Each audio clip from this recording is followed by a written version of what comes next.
है? सर कहाँ सर्जिकल तक हुआ? मेथड शुरू करना है। सर्जिकल मेथड स्टार्ट करना शुरू है। अच्छा चालू करना, हाँ ठीक है चलो।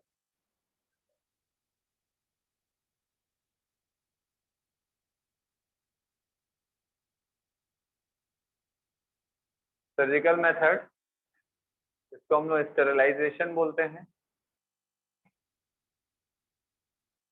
हिंदी में। नसबंदी भी सुने होंगे आप लोग, नहीं सुने? एक कॉमन टर्म है ये, लोकल पीपल्स जो हैं वो उनको मतलब इस प्रोसेस को नसबंदी बोलते हैं। सब कॉमन टर्म में इसको नसबंदी बोलते हैं, ठीक है? समझ आ रहा है? मैक्सिमम लोग सुने रहते हैं बट एक्चुअल उसका मीनिंग नहीं मालूम रहता है बच्चे लोगों को, उनका उनके दिमाग में कुछ और ही मीनिंग चलता रहता है ना आजकल बच्चे लोग। तो इसका मतलब क्या होता है? स्टरलाइजेशन मेथड जो होता है वो मेल और फीमेल दोनों में होता है, ठीक है? मेल एंड फीमेल दोनों में होता है। मेल में इसको हम लोग वासेक्टमी बोलते हैं, वासेक्टमी। एंड फीमेल में इसको हम लोग, आवाज आ रही बेटा ऑनलाइन वाले लोगों को? Yes sir. हाँ, ट्यूबेक्टोमी बोलते हैं, ठीक है? ये इंपॉर्टेंट है, एग्जाम में डायग्राम के साथ आता है ये, ठीक है? समझ आ रहा है? चलिए, वासेक्टमी एंड ट्यूबेक्टोमी। अब एक्टोमी वर्ड जो रहता है वो सर्जिकल एक्सीजन को बोलते हैं, कोई भी चीज को काटते हैं, रिमूव करते हैं, उसको एक्टोमी वर्ड से डिनोट किया जाता है। समझ आ रहा है बात? ठीक है, चलिए। तो वासेक्टमी का मतलब समझ आ रहा होगा कि वास डिफरेंस को सर्जिकली कट कर देंगे, ठीक है? जैसे ये टेस्टिस है, टोटल सैक है, ठीक, और यहाँ से निकला वास डिफरेंस, यहाँ से निकला वास डिफरेंस, ठीक। तो ये जो वास डिफरेंस है, ये जो वास डिफरेंस है, इसको हम सर्जिकली कट कर देंगे, दोनों साइड से कट करेंगे और इसको ऐसा बांध देंगे, टाई कर देंगे, ठीक है? सूचर लगा देंगे, ठीक है? टाके लगा देंगे। समझ आया? ठीक। हाँ, मेल मेल में ही होता है वास डिफरेंस, हाँ, ठीक है। हाँ, तो ये क्या है भैया? ये वास डिफरेंस है, ये टेस्टिस है। क्लियर हो रहा है बेटा? इससे क्या होगा? स्पर्म फॉर्मेशन यहाँ होगा, स्पर्म यहाँ बनेगा, स्पर्म यहाँ से इजैक्युलेटरी डक्ट तक नहीं पहुंच पाएगा। इससे क्या होगा? मेल की बॉडी से स्पर्म रिलीज नहीं होगा, बनेगा जरूर। हम मेल में गैमेट फॉर्मेशन को इनहिबिट नहीं कर रहे हैं, बट हम स्पर्म के ट्रांसपोर्ट को रोक रहे हैं। तो ऐसा क्वेश्चन मैंने बताया था ना कि भाई हम गैमेट फॉर्मेशन को रोकेंगे, ट्रांसपोर्ट को रोकेंगे, या फर्टिलाइजेशन एंड इम्प्लांटेशन को रोकेंगे। समझ आ रहा है? पिछले क्लास में हम लोगों ने डिस्कस किया था, ठीक है? मैंने 3 प्रोसेस बताया था। तो उसके बाद हम लोग क्या देखे थे? Contraceptive method. तो ये भी कॉन्ट्रासेप्टिव मेथड का एक तरीका होता है, दैट इज स्टरलाइजेशन मेथड और सर्जिकल मेथड ऑफ कॉन्ट्रासेप्टिव, ठीक है? तो इसमें हम क्या कर रहे हैं? स्पर्म के ट्रांसपोर्ट को रोक रहे हैं फीमेल जेनिटल ट्रैक्ट, ठीक है, सर्जिकली। देन दूसरा, फीमेल में ट्यूबेक्टोमी और फैलोपियन ट्यूब होता है।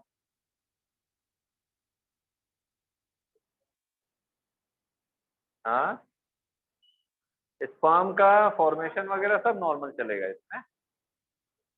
हाँ, वो यहाँ पर बनेगा ना बेटा, स्पर्म बन रहा है, लेकिन ये ट्रांसपोर्ट नहीं हो पा रहा, यूरेथ्रा में नहीं जाएगा, इजैक्युलेटरी डक्ट में नहीं जाएगा, बीच से काट दी, ठीक है? समझ आया? अब यहाँ पर क्या है भैया? ये ऐसा, हाँ,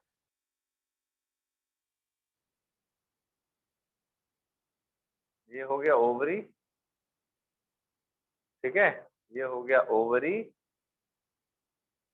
अब ये जो फेलोपियन ट्यूब है इसको यहाँ से कट कर देते हैं, ठीक है? कट करके इसको ऐसा टाई कर देंगे, बांध देंगे, दोनों साइड करेंगे, ठीक है? क्योंकि एग एक बार इधर से बनेगा, एक बार इस ओवरी से बनेगा। तो ये क्या हो गया? सर्जिकल रिमूवल ऑफ या surgical incision cutting of fallopian tube. ये क्या चीज है? Fallopian tube, fallopian tube. समझ आया बात कि नहीं?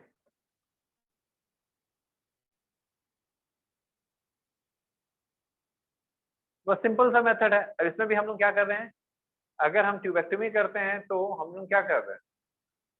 गैमेट के ट्रांसफर को ही रोक दे रहे हैं, साइट ऑफ फर्टिलाइजेशन तक। ये साइट ऑफ फर्टिलाइजेशन है, हम लोग एग को यहीं रोक दिए बेटा।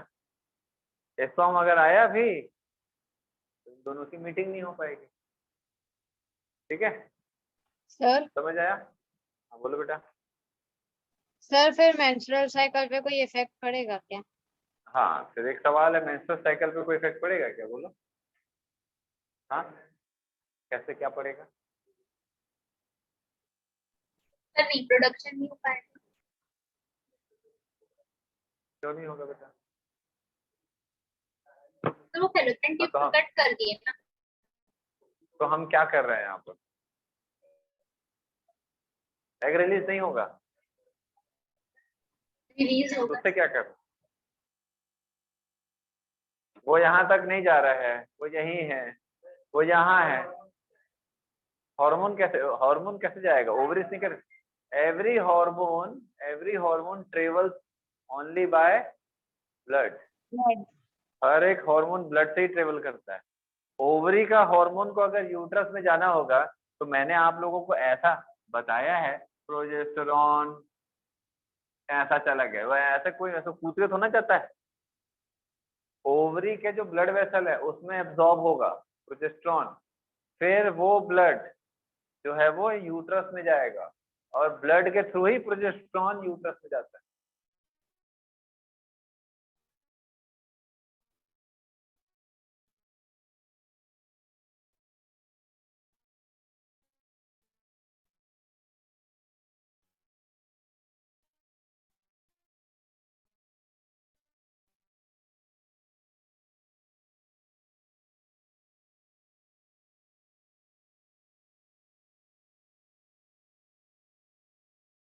और इसके जो हार्मोन है उसका एक्शन एग रिलीज हो रहा है, और एग रिलीज होने से पहले एस्ट्रोजन बकायदा बनेगा, और एग रिलीज होने के बाद प्रोजेस्टेरॉन भी वैसे ही बनेगा। ये दोनों हार्मोन का एक्शन यूट्रस पे भी नॉर्मल होगा, मेंस्ट्रुअल साइकिल भी नॉर्मल होगा। All reproductive events are normal in female.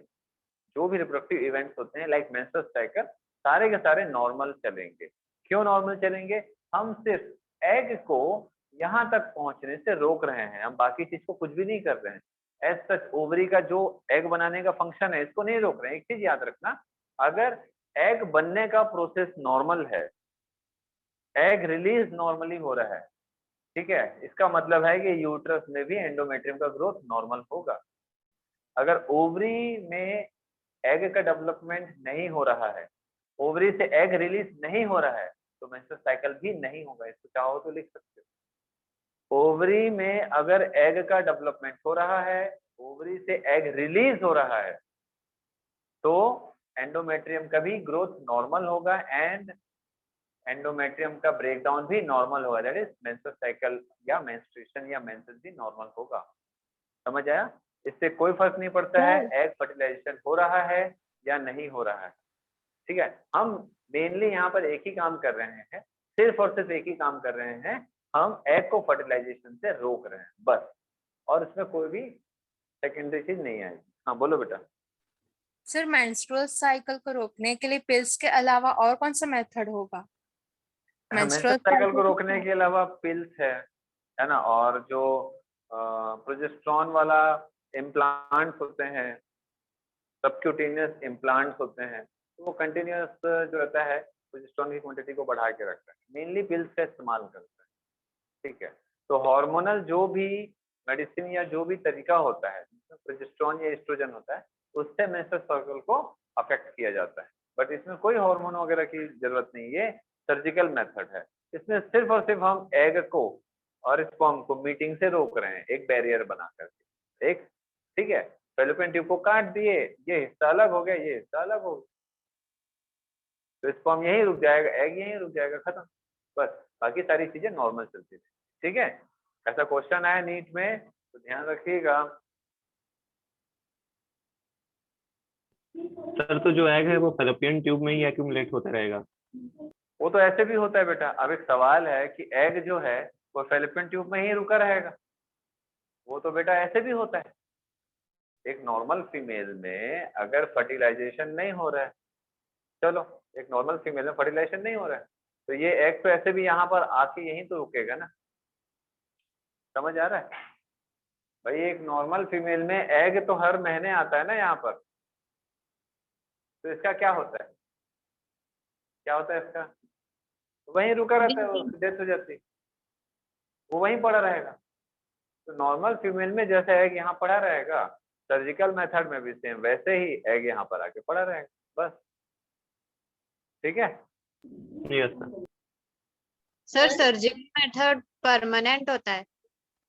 Surgical method generally permanent होता है बेटा, इसका रिवर्सल बहुत मुश्किल है। मतलब अगर कोई फीमेल चाहे कि फिर से अगर हम उसको रिवर्स कर लें, तो इसको जोड़ने पे कोई जरूरी नहीं है कि वापस पहले जैसा सारा चीज हो जाए, सारी कंडीशन पहले जैसे हो जाए, ऐसा कोई जरूरी नहीं।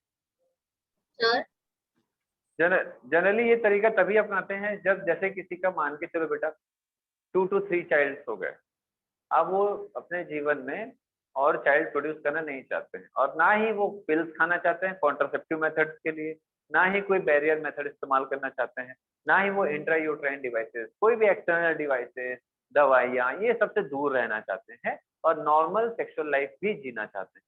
ठीक है? और without any external contraceptive method like intrauterine devices, like barrier method, या और भी कुछ। समझ आ रहा है आप लोगों को? Like pills, contraceptive pills. ये सारी चीजों से बचने के लिए, मालूम है ना, 2 से 3 बच्चे हो गए, अब इसके बाद हम ना ही अफोर्ड कर सकते हैं नेक्स्ट चाइल्ड, ना ही हमको प्लानिंग करना है इन फ्यूचर। ठीक है? तो इसीलिए क्या करते हैं, जैसे मान के चलो तीसरा बच्चा होने वाला है, तो ये सारी चीजें हॉस्पिटल्स में होती है। ठीक है? समझ आया बात? तो सर जैसे मान के चलो भाई तीसरा बच्चा, हाँ सर वो एग वहां पे जाता जाएगा तो फिर वहां पे काफी सारे एग तो कलेक्ट हो जाएंगे फेलोपियन ट्यूब के पास ही, तो कोई नहीं बेटा, प्रॉब्लम तो नहीं कुछ होगा? नहीं होता है। जनरली एंडोमेट्रियम जब ब्रेक होता है तो एग उसके साथ बाहर आ जाता है। मेंस्ट्रुअल जो ब्लड होता है ना, उसके साथ एग बाहर आ जाता है नॉर्मली, बट यहाँ पर बाहर नहीं आएगा, उसकी डेथ हो जाएगी, वहीं पड़ा रहेगा, कुछ नहीं होता उससे, कुछ थोड़ी ना होता। ठीक है? समझ आ रहा है? क्लियर हो रहा है? ठीक है? तो जनरली जैसे थर्ड बच्चा होने वाला है, तो क्या करते हैं, हॉस्पिटल में पहले से इन्फॉर्म कर देते हैं कि हमको नसबंदी करवानी है, स्टरलाइजेशन मेथड करवाना है, क्योंकि हर किसी को मालूम नहीं है, उसको स्टरलाइजेशन बोलते हैं। ठीक है? जनरल टर्म लेकर के बोलते हैं भाई हमको ये प्रोसेस कराना है। तो जब बच्चा होता है तो साथ ही साथ छोटा सा प्रोसेस है, छोटा सा छेद करके कट करके उसको टाई कर देते हैं, हो गया। मेल्स में ऐसा नहीं होता। अच्छा, ये प्रोसेस कराने से गवर्नमेंट उनको रिवॉर्ड भी देती है। अगर गवर्नमेंट हॉस्पिटल में जाओगे तो फ्री में खाना पीना रहना, सारा चीज करवाएंगे। ठीक है? साथ में 1500-2000 रुपया इनाम भी देंगे, आप बहुत अच्छा काम किए हो, पॉपुलेशन को बढ़ने से रोक रहे हो आप। समझ आ रहा बात? तो ये उनको ऐसा रिवॉर्ड भी, पैसा भी मिलता है। सर एक एज के भाई, बाद ये मेंस्ट्रुएशन साइकिल स्टॉप क्यों होता है? हाँ बेटा बताया तो था मैं, एक एज के बाद क्या मेनोपॉज होता है, 45 to 50 एज में आपका ये मेंस्ट्रुअल साइकिल बंद हो जाता है, तो मेनोपॉज बोलते हैं।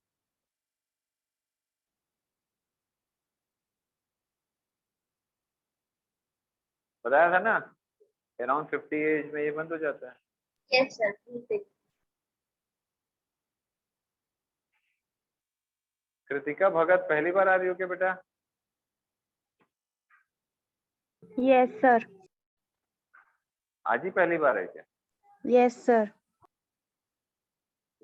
कुछ नहीं समझ आएगा तो पूछना। चलिए, हो गया, हटाएं। Yes sir. तो ध्यान रखिएगा, सिंपल सा तरीका है, tubectomy, fallopian tube, vasectomy, vas deferens. ठीक, चलिए देन इसके बाद हम लोग क्या देखेंगे बेटा?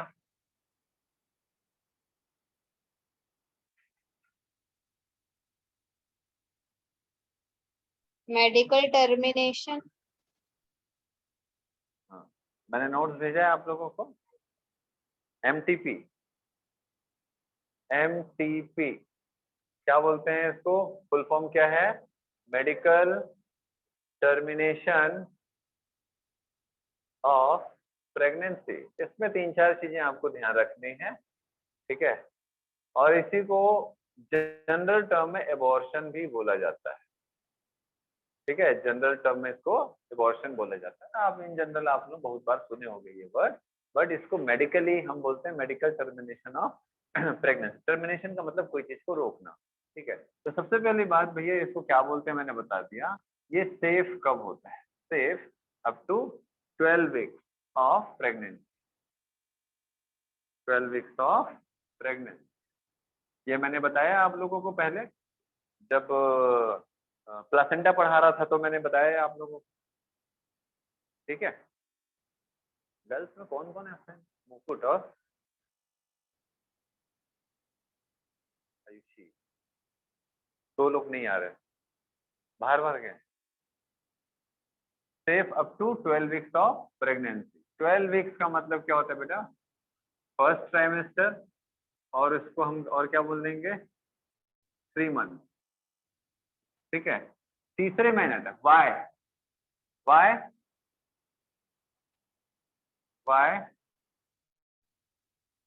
बिकॉज प्लासेंटा, ये इंपॉर्टेंट है, because placenta is fully formed at after 12 weeks, ठीक है। एकदम इंटीमेट हो जाता है प्लासेंटा जो है, यूट्रस से बिल्कुल इंटीमेट हो जाता है एकदम फुली फॉर्म्ड होने से, ठीक है। उसको सेपरेट करना थोड़ा सा मुश्किल होता है।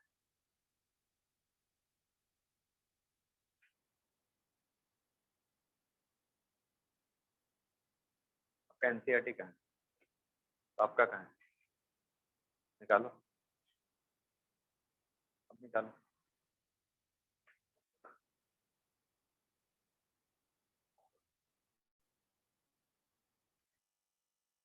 देखो कुछ डेटा है एनसीईआरटी का, तो आपको ध्यान रखना है।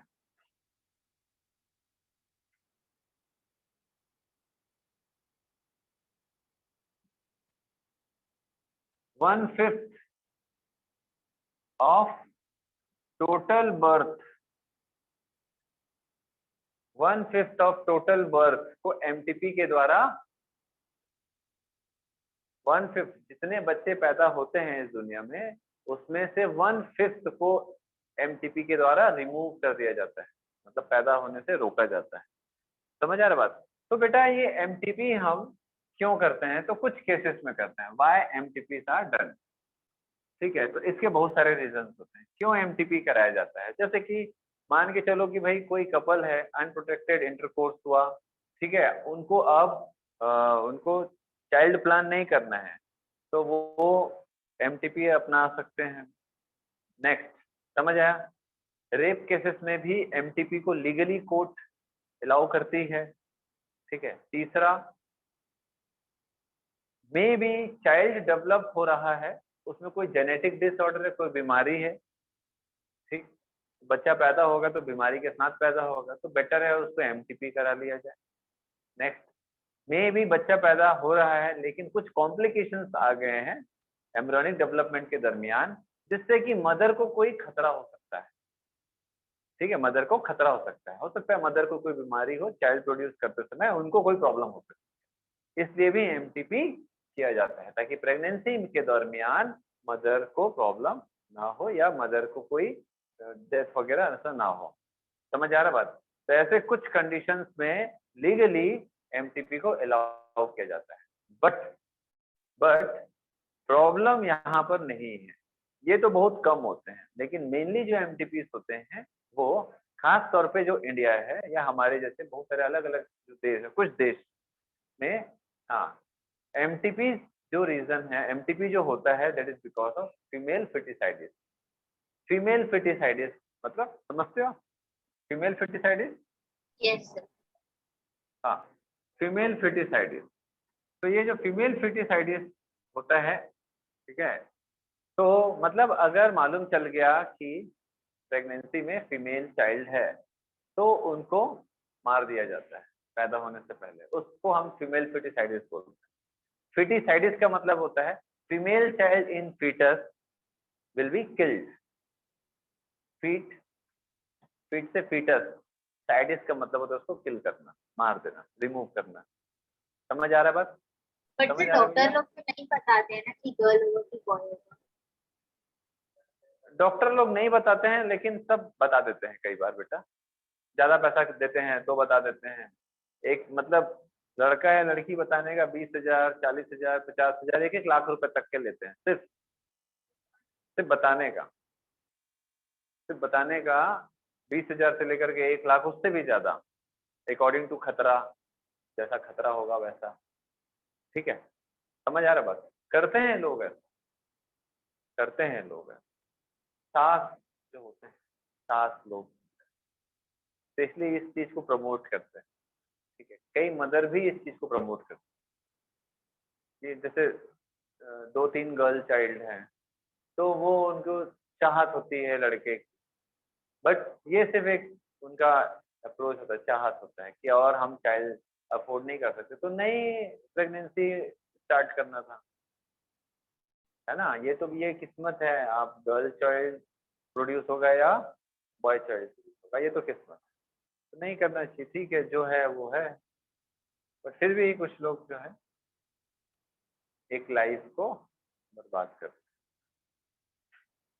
सर लेकिन ये तो बैन हो गया ना। बैन तो हो गया, बैन तो बहुत कुछ है बेटा। आप गाड़ी चलाते हो, आपके पास सारे डॉक्यूमेंट्स नहीं होते हैं, फिर भी आप चलाते हो ना? नो सर, नहीं चलाते? No sir. आप गाड़ी में बैठते हो बेटा, मोपेड में? कौन बोल रहा है पहले ये बताओ नाम। रेणुका। रेणुका, मोपेड में बैठते हो? सर किसमें? मोपेड में बैठते हो आप? मोपेड नहीं चलाते हो कि नहीं चलाते हो मोपेड? सर मतलब क्या? अरे मैं ये पूछ रहा हूँ भाई, इन्होंने बोला कि ये तो बैन है, हर जगह बैन है दुनिया में। ठीक है, तो मैं ये पूछ रहा हूँ, आप गाड़ी चलाते हो क्या रेणुका? अरे भाई, गाड़ी चलाते हो कि नहीं पूछ रहा हूँ तुमको, उसमें क्या नो क्वेश्चन है? नो सर, नहीं मोपेड नहीं। चलाते हो कि नहीं? नहीं बैठते हो मोपेड में, बैठे हो कि नहीं बैठते हो? हाँ। बैठ के तो कहीं जाते होगे? हेलमेट पहनते हो बैठते समय? नहीं। नहीं। कौन बैठता है हेलमेट पहन? कोई नहीं बैठता है। पीछे बैठने वालों को भी हेलमेट पहनना है, ये नियम है। कौन नियम फॉलो करता है? कोई नहीं करता है। सामने वाला नहीं पहनता, पीछे वाला बेवकूफ थोड़ी ना हेलमेट पहन के बैठेगा। ठीक है, तो नियम बहुत सारे हैं बेटा। ठीक है, फॉलो करने बैठेंगे ना तो इंडिया वाले बाहर ही नहीं निकल पाएंगे, बहुत सारे नियम कानून हैं। वही है, चलो, नियम कानून तो हमेशा से रहे हैं।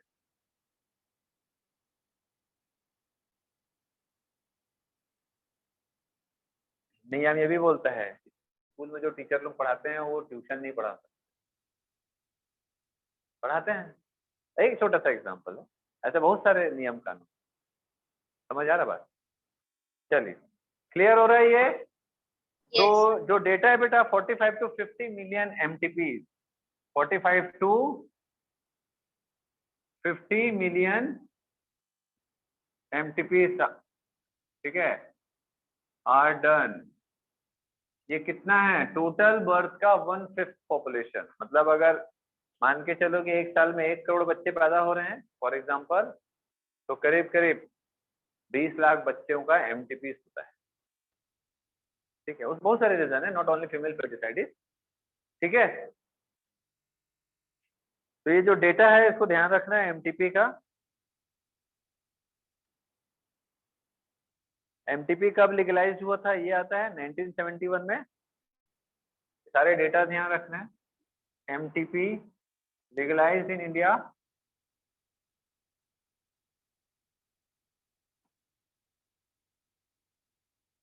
1971। MTP legalise in India are done. हाँ बेटा, हाँ 1 साल का ये, एवरी ईयर, एवरी ईयर का है। 1 साल में इतना एमटीपी होता है?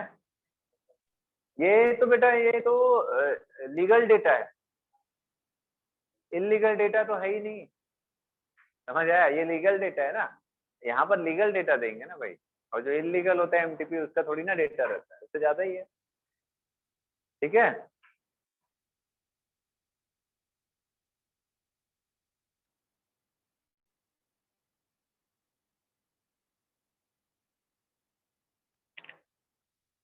क्लियर है? चलो इतना Yes, ध्यान sir. रखेंगे बहुत है। ये आर डन पर ईयर ना, पर ईयर लिख लिया रहो, पर ईयर, कंफ्यूज नहीं होना, पर डे वर डे नहीं कर देना भैया, पर डे इतना होगा तो पॉपुलेशन ही खत्म हो जाएगी।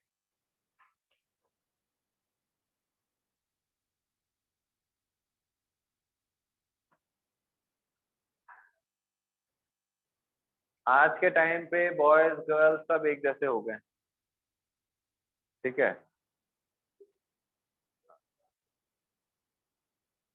अगर आप देखो बेटा तो ऐसी कोई चीज नहीं है, ठीक है।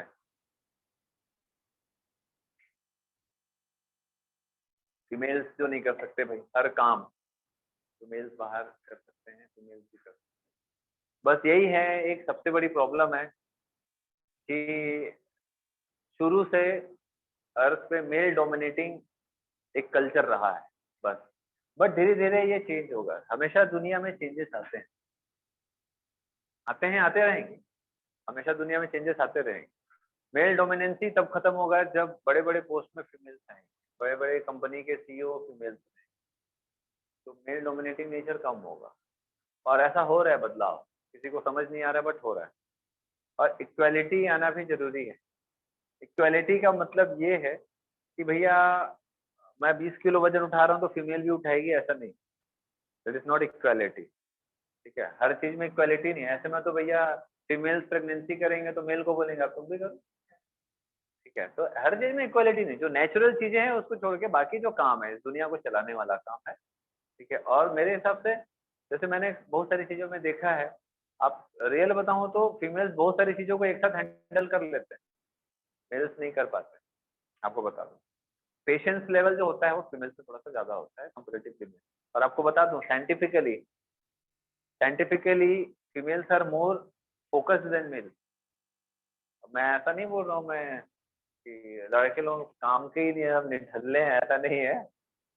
मैं अगर पॉइंट ऑफ फोकस की बात करूं अगर, तो रिसर्च के मुताबिक ऐसा देखा गया है फीमेल्स में ज्यादा, क्योंकि लड़के लोग फोकस क्यों नहीं कर पाते, रास्ते में चलेंगे ना ध्यान दे इधर इधर उधर, पता पड़ा गाड़ी कहीं और आ रहा है, चल कहीं और है, देख कहीं और रहे हैं, है ना, होता है ना लड़के लोग। गलत बोल रहा हूँ, सही बोल रहा हूँ ना? हाँ। तो ये बहुत सारी चीजों की स्टडीज हैं। और पावर ऑफ पेन टॉलरेंस भी बहुत होता है, पावर ऑफ पेन टॉलरेंस भी काफी होता है। चलो, और इमोशनल भी बहुत ज्यादा होते हैं, इसीलिए ऊपर वाले ने मदरहुड का एक जो नेचुरल पावर है वो फीमेल्स को, है ना। नहीं तो मेल लोग को दे देते बच्चे बच्चे संभालने के लिए, बच्चा रो रहा है, भागे यहाँ से, मैं जा रहा था जब देखो कंजट करते रहते। बट मदर ऐसा नहीं, आप चिल्लाओ, बच्चा चाहे चिल्लाए मारे कुछ भी करे, मदर बच्चे को हमेशा। तो ये कुछ नेचुरल पावर्स हैं, ठीक है, जिसके कारण एक फीमेल को थोड़ा सा सुपीरियर बनाते हैं बहुत सारी चीजों में। इसीलिए इसीलिए हिंदुओं में फीमेल गॉड को मेल गॉड से भी ऊपर रखा गया है, फीमेल गॉड को हमेशा मेल गॉड से ऊपर रखा गया, इसीलिए बस, क्योंकि वो सबका ध्यान रखते हैं, ऐसा मतलब मानते हैं, बस। समझ आ रहा है? चलो लड़के लोग एकदम डीमोटिवेट मत हो, आप लोगों की जो क्वालिटी है उसको मैं नेक्स्ट क्लास में बताऊंगा, सब एक साथ बता दूंगा तो मतलब क्या, ठीक है। चलो ठीक है भाई, ऑनलाइन वाले लोग Yes, sir. Yes, sir. Yes, sir.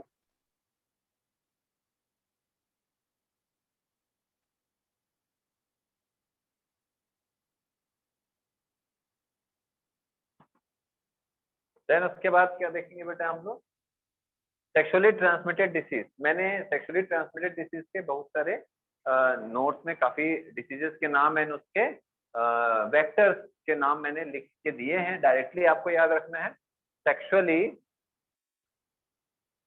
Transmitted diseases. तो सेक्सुअली ट्रांसमिटेड डिसीज के कुछ आप लोग नोट्स वगैरह लाए नहीं होते, प्रिंट आउट देखो बेटा,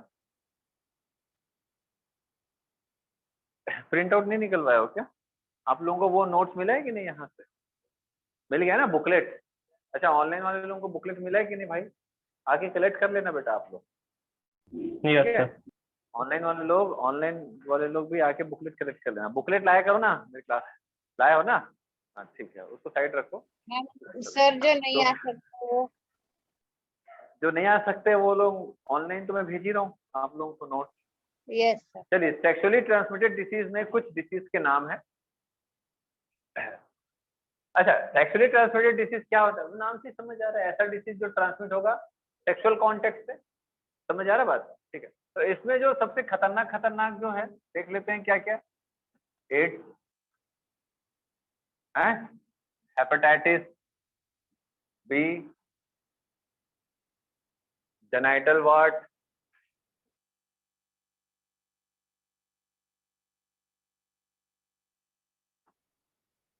हर्ब्स, जेनाइटल हर्ब्स मतलब जेनाइटल हर्ब्स,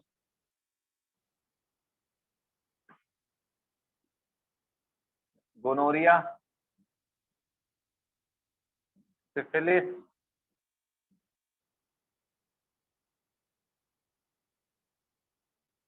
ठीक है, और एक आध कुछ छूट रहा होगा, नोट्स में देख लो। तो gonorrhoea, syphilis, genital herpes, genital wart, trichomoniasis, ठीक है, ये सारी चीजें हैं। क्लियर है? Yes sir. चलिए, तो यहाँ जो मैं मार्क कर रहा हूँ genital herpes, hepatitis b and AIDS, इसको छोड़ के जो भी हमने यहाँ पर ट्राइकोमोनियासिस, क्लैमाइडियासिस, जो भी मैंने नोट्स में लिखा है, ये सारे जो हैं वो आराम से क्यूरेबल है। ठीक है, ये जो डिसीज है इसको अगर अर्ली डिटेक्ट कर लिए तो भी इसको क्योर किया जा सकता है। ठीक है, मतलब जान नहीं जाएगी, लेकिन इसको अर्ली डिटेक्शन नहीं हुआ और एकदम सीवियर फॉर्म में हो गया तो जान बचाना थोड़ा मुश्किल हो जाता है। स्पेशली अगर हम देखें तो एड्स, ठीक है, एड्स, तो एड्स जो है वो एक वायरल डिसीज है, वायरल इन्फेक्शन है। ये क्या करता है बेटा, इम्यून सिस्टम को वीक करता है बाय क्या, हेल्पर टी सेल को कम करके, बाय हेल्पर टी सेल को कम करके, decrease the number of helper T cell count decrease करता है। डायरेक्ट क्वेश्चन आता है, हेल्पर टी सेल को CD4 सेल भी बोला जाता है। ठीक है, CD4 सेल भी बोला जाता है। तो हेल्पर टी सेल काउंट को कम किया जाता है। अभी हेल्पर टी सेल क्या चीज है, कौन बताएगा? ये हेल्पर टी सेल क्या है, कौन बताएगा? हेल्पर टी सेल क्या है? Sir WBC। बेटा आप लोगों को बोर्ड में सीधा दिख रहा है कि उल्टा दिख रहा है? सर सीधा दिख रहा है। हाँ, तो ये क्या है बेटा, हेल्पर टी सेल क्या होता है?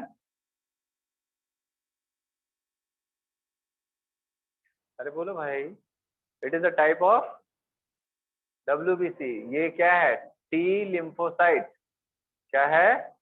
T lymphocyte. टी लिम्फोसाइट क्या है? A type of lymphocyte. Lymphocyte के दो टाइप होते हैं, टी लिम्फोसाइट और बी लिम्फोसाइट। और लिम्फोसाइट क्या है? A type of WBC। WBC type lymphocyte है। लिम्फोसाइट का एक टाइप, दो टाइप के होते हैं, टी और बी, उसमें से एक टाइप है टी लिम्फोसाइट। टी लिम्फोसाइट का एक टाइप होता है हेल्पर टी सेल। ठीक है, समझ आ रहा है बात सब लोगों को? ठीक है, तो ये क्या है बेटा, HIV वायरस के कारण होता है। HIV virus human immuno deficiency virus के कारण होता है। हेपेटाइटिस बी भी HBV virus, hepatitis B virus, ये भी क्या है, वायरस के कारण होता है। जेनाइटल वार्ट, जेनाइटल हर्ब्स, ये भी क्या है भैया, ये वायरस के कारण होता है। तो मैं यहाँ पर क्या बताना चाह रहा हूँ, क्वेश्चन कभी कभी ये आता है कि कौन सा डिसीज बैक्टीरियल है, कौन सा वायरल है। ठीक है, तो gonorrhoea and syphilis are bacterial. ठीक है, अब ये जो गोनोरिया है इसका जो कॉजेटिव ऑर्गेनिज्म है, कौन? Causative organism. What is causative organism Aman? तो रिपीट कैसे किए, क्या होता है कॉजेटिव ऑर्गेनिज्म? अरे कॉजेटिव का मतलब होता है कॉज करने वाला, जो कॉज करता है। जो कॉज करता है। क्या कॉज करता है? बीमारी कॉज करता है, जो बीमारी कॉज करता है भैया। जैसे मलेरिया किसके कारण होता है भैया अमन? मलेरिया का कॉजेटिव ऑर्गेनिज्म कौन है, किसके कारण हो रहा है? Anopheles mosquito. मॉस्किटो। कौन बोला मॉस्किटो? Sir plasmodium. प्लाज्मो प्लाज्मोडियम के कारण होता है। मोबाइल में देखोगे, गूगल में, किसके कारण होता है? प्लाज्मोडियम। मच्छर के काटने, हर मच्छर के काटने से नहीं होता, वरना सभी को मलेरिया रहता। हम सबको मच्छर, 10 मच्छर काटते हैं दिन में, काटते हैं। ऐसा किसका घर है जहाँ मच्छर नहीं भैया? ऑलमोस्ट सबके यहाँ मच्छर है। हाँ ये अलग बात है जो 10वीं मंजिल में, 15वीं मंजिल में या 20th फ्लोर पर है, क्योंकि हाई एल्टीट्यूड पे मच्छर लोग नहीं उड़ पाते हैं। नीचे आएंगे तो काटेंगे, लेकिन काटेंगे, छोड़ेगा नहीं, काटेगा जरूर वो। ठीक है, समझ आ रहा है? तो चलिए, तो कॉजेटिव ऑर्गेनिज्म, तो gonorrhoea is caused by bacteria या वायरस? बैक्टीरिया। बैक्टीरिया। अभी तो लिखा हूँ ये दोनों बैक्टीरिया कारण होता है।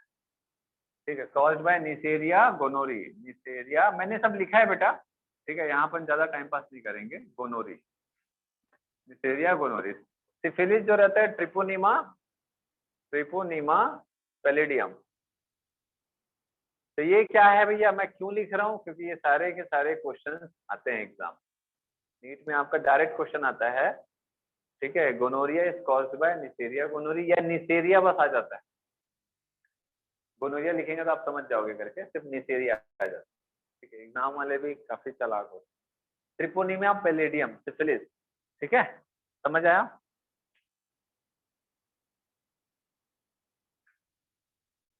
हटू। और हेपेटाइटिस बी किससे होता है? HB virus, hepatitis B virus, और एड्स HI वायरस।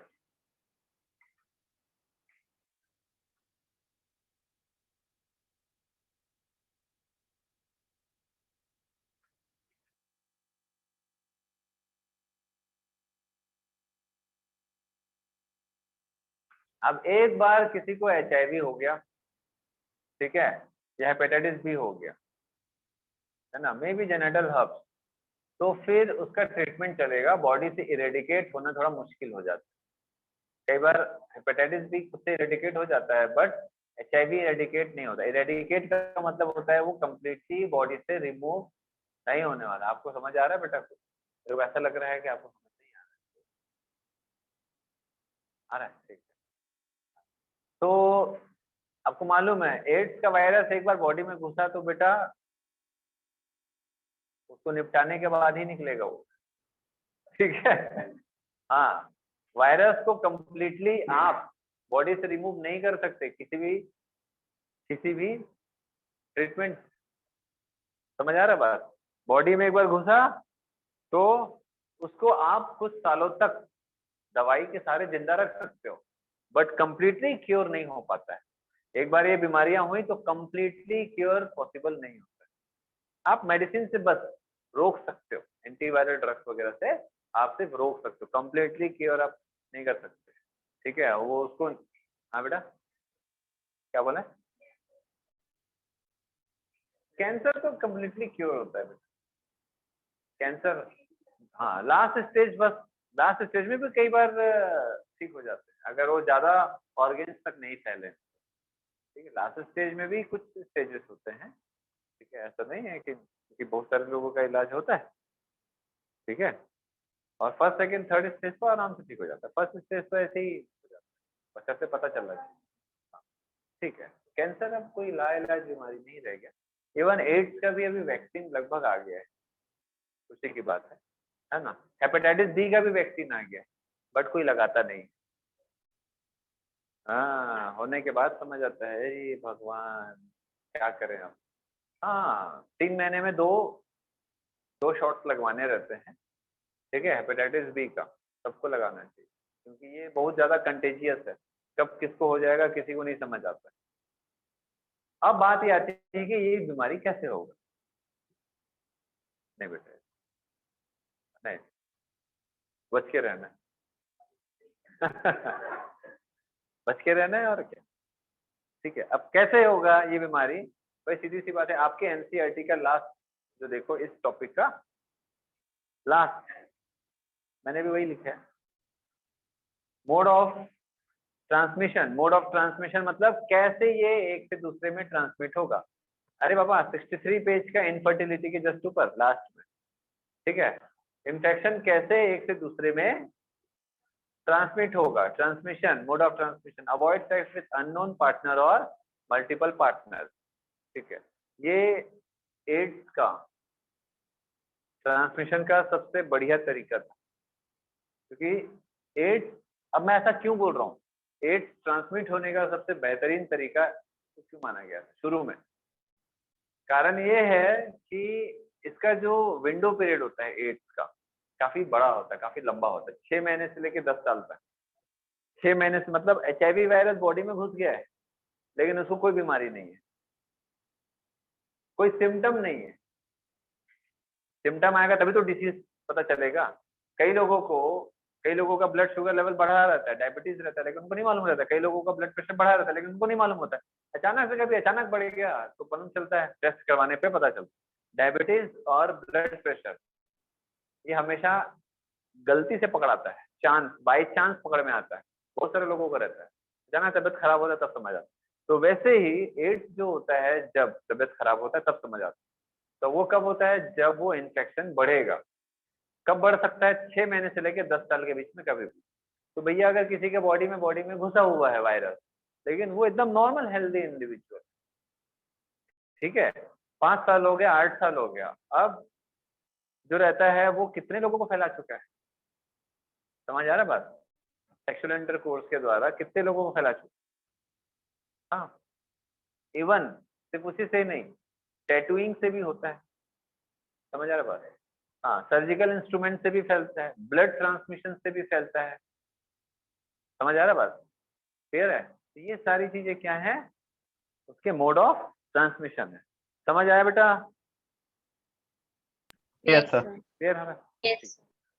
चलो, always try to use condoms during coitus. अब इससे क्या होगा? सेक्सुअल फ्लूइड से फैलता है ये बीमारी ज्यादातर, फेमेन या फीमेल सेक्सुअल फ्लूइड इससे। तो अगर बैरियर मेथड्स अपनाते हैं तो ये सारी बीमारियों से बच सकते हैं। ठीक है, in case of doubt one should go to a qualified doctor for early detection and get completely treatment if diagnosed with infection। अगर पहले पता चल गया तो अच्छी बात है। हमारे यहाँ देश में क्या होता है, अगर ब्लड टेस्ट करवाए कुछ नहीं निकला तो उदास हो जाते हैं, कुछ नहीं निकला, फालतू का 2000 रुपये बर्बाद हो गया, 5000 बर्बाद, इतना दुखी मनाते हैं। जबकि खुश होना चाहिए, हाँ, कि चलो कुछ नहीं हुआ भाई, अपने पार्टी मनानी चाहिए 200-500 रुपए का। दुखी हो जाते हैं, डॉक्टर को कर ले देते हैं, ज्यादा फालतू पैसा बर्बाद कर। गलत बोलो? और अगर बीमारी निकलता है, हाँ यार डॉक्टर सही बता, पकड़ाया है बीमारी, ठीक है, हाँ, अब परहेज करेंगे अब कल से, लेकिन आज थोड़ा सा जी लेते हैं। पता पड़ा रात को ही नहीं पड़ गए, ठीक है, कल के चक्कर में। चलिए, क्लियर है बेटा? तो कुछ बीमारियों का इलाज आसानी से हो जाता है, लेकिन ऐसा नहीं है कि ये बीमारी भी बहुत आसान है।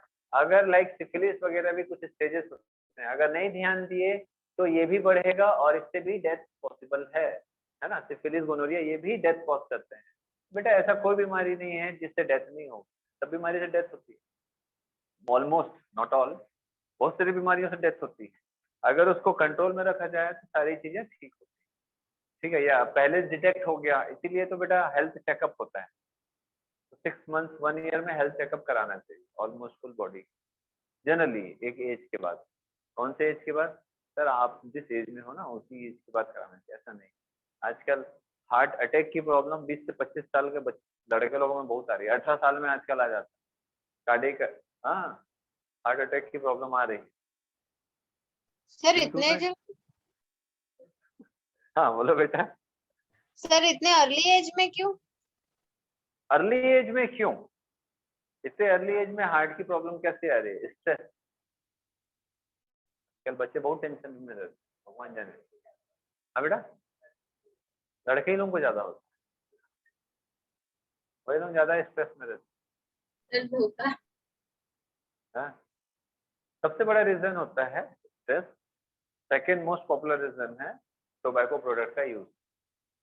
तो आप ही लोगों के एज में लड़के लोग स्मोकिंग कर रहे हैं, ठीक है, समझ आ रहा बात, गांजा मार रहे हैं, हाँ बहुत सारे नशा करते हैं लड़के लोग आज। हाँ स्मोकिंग बहुत कॉमन है।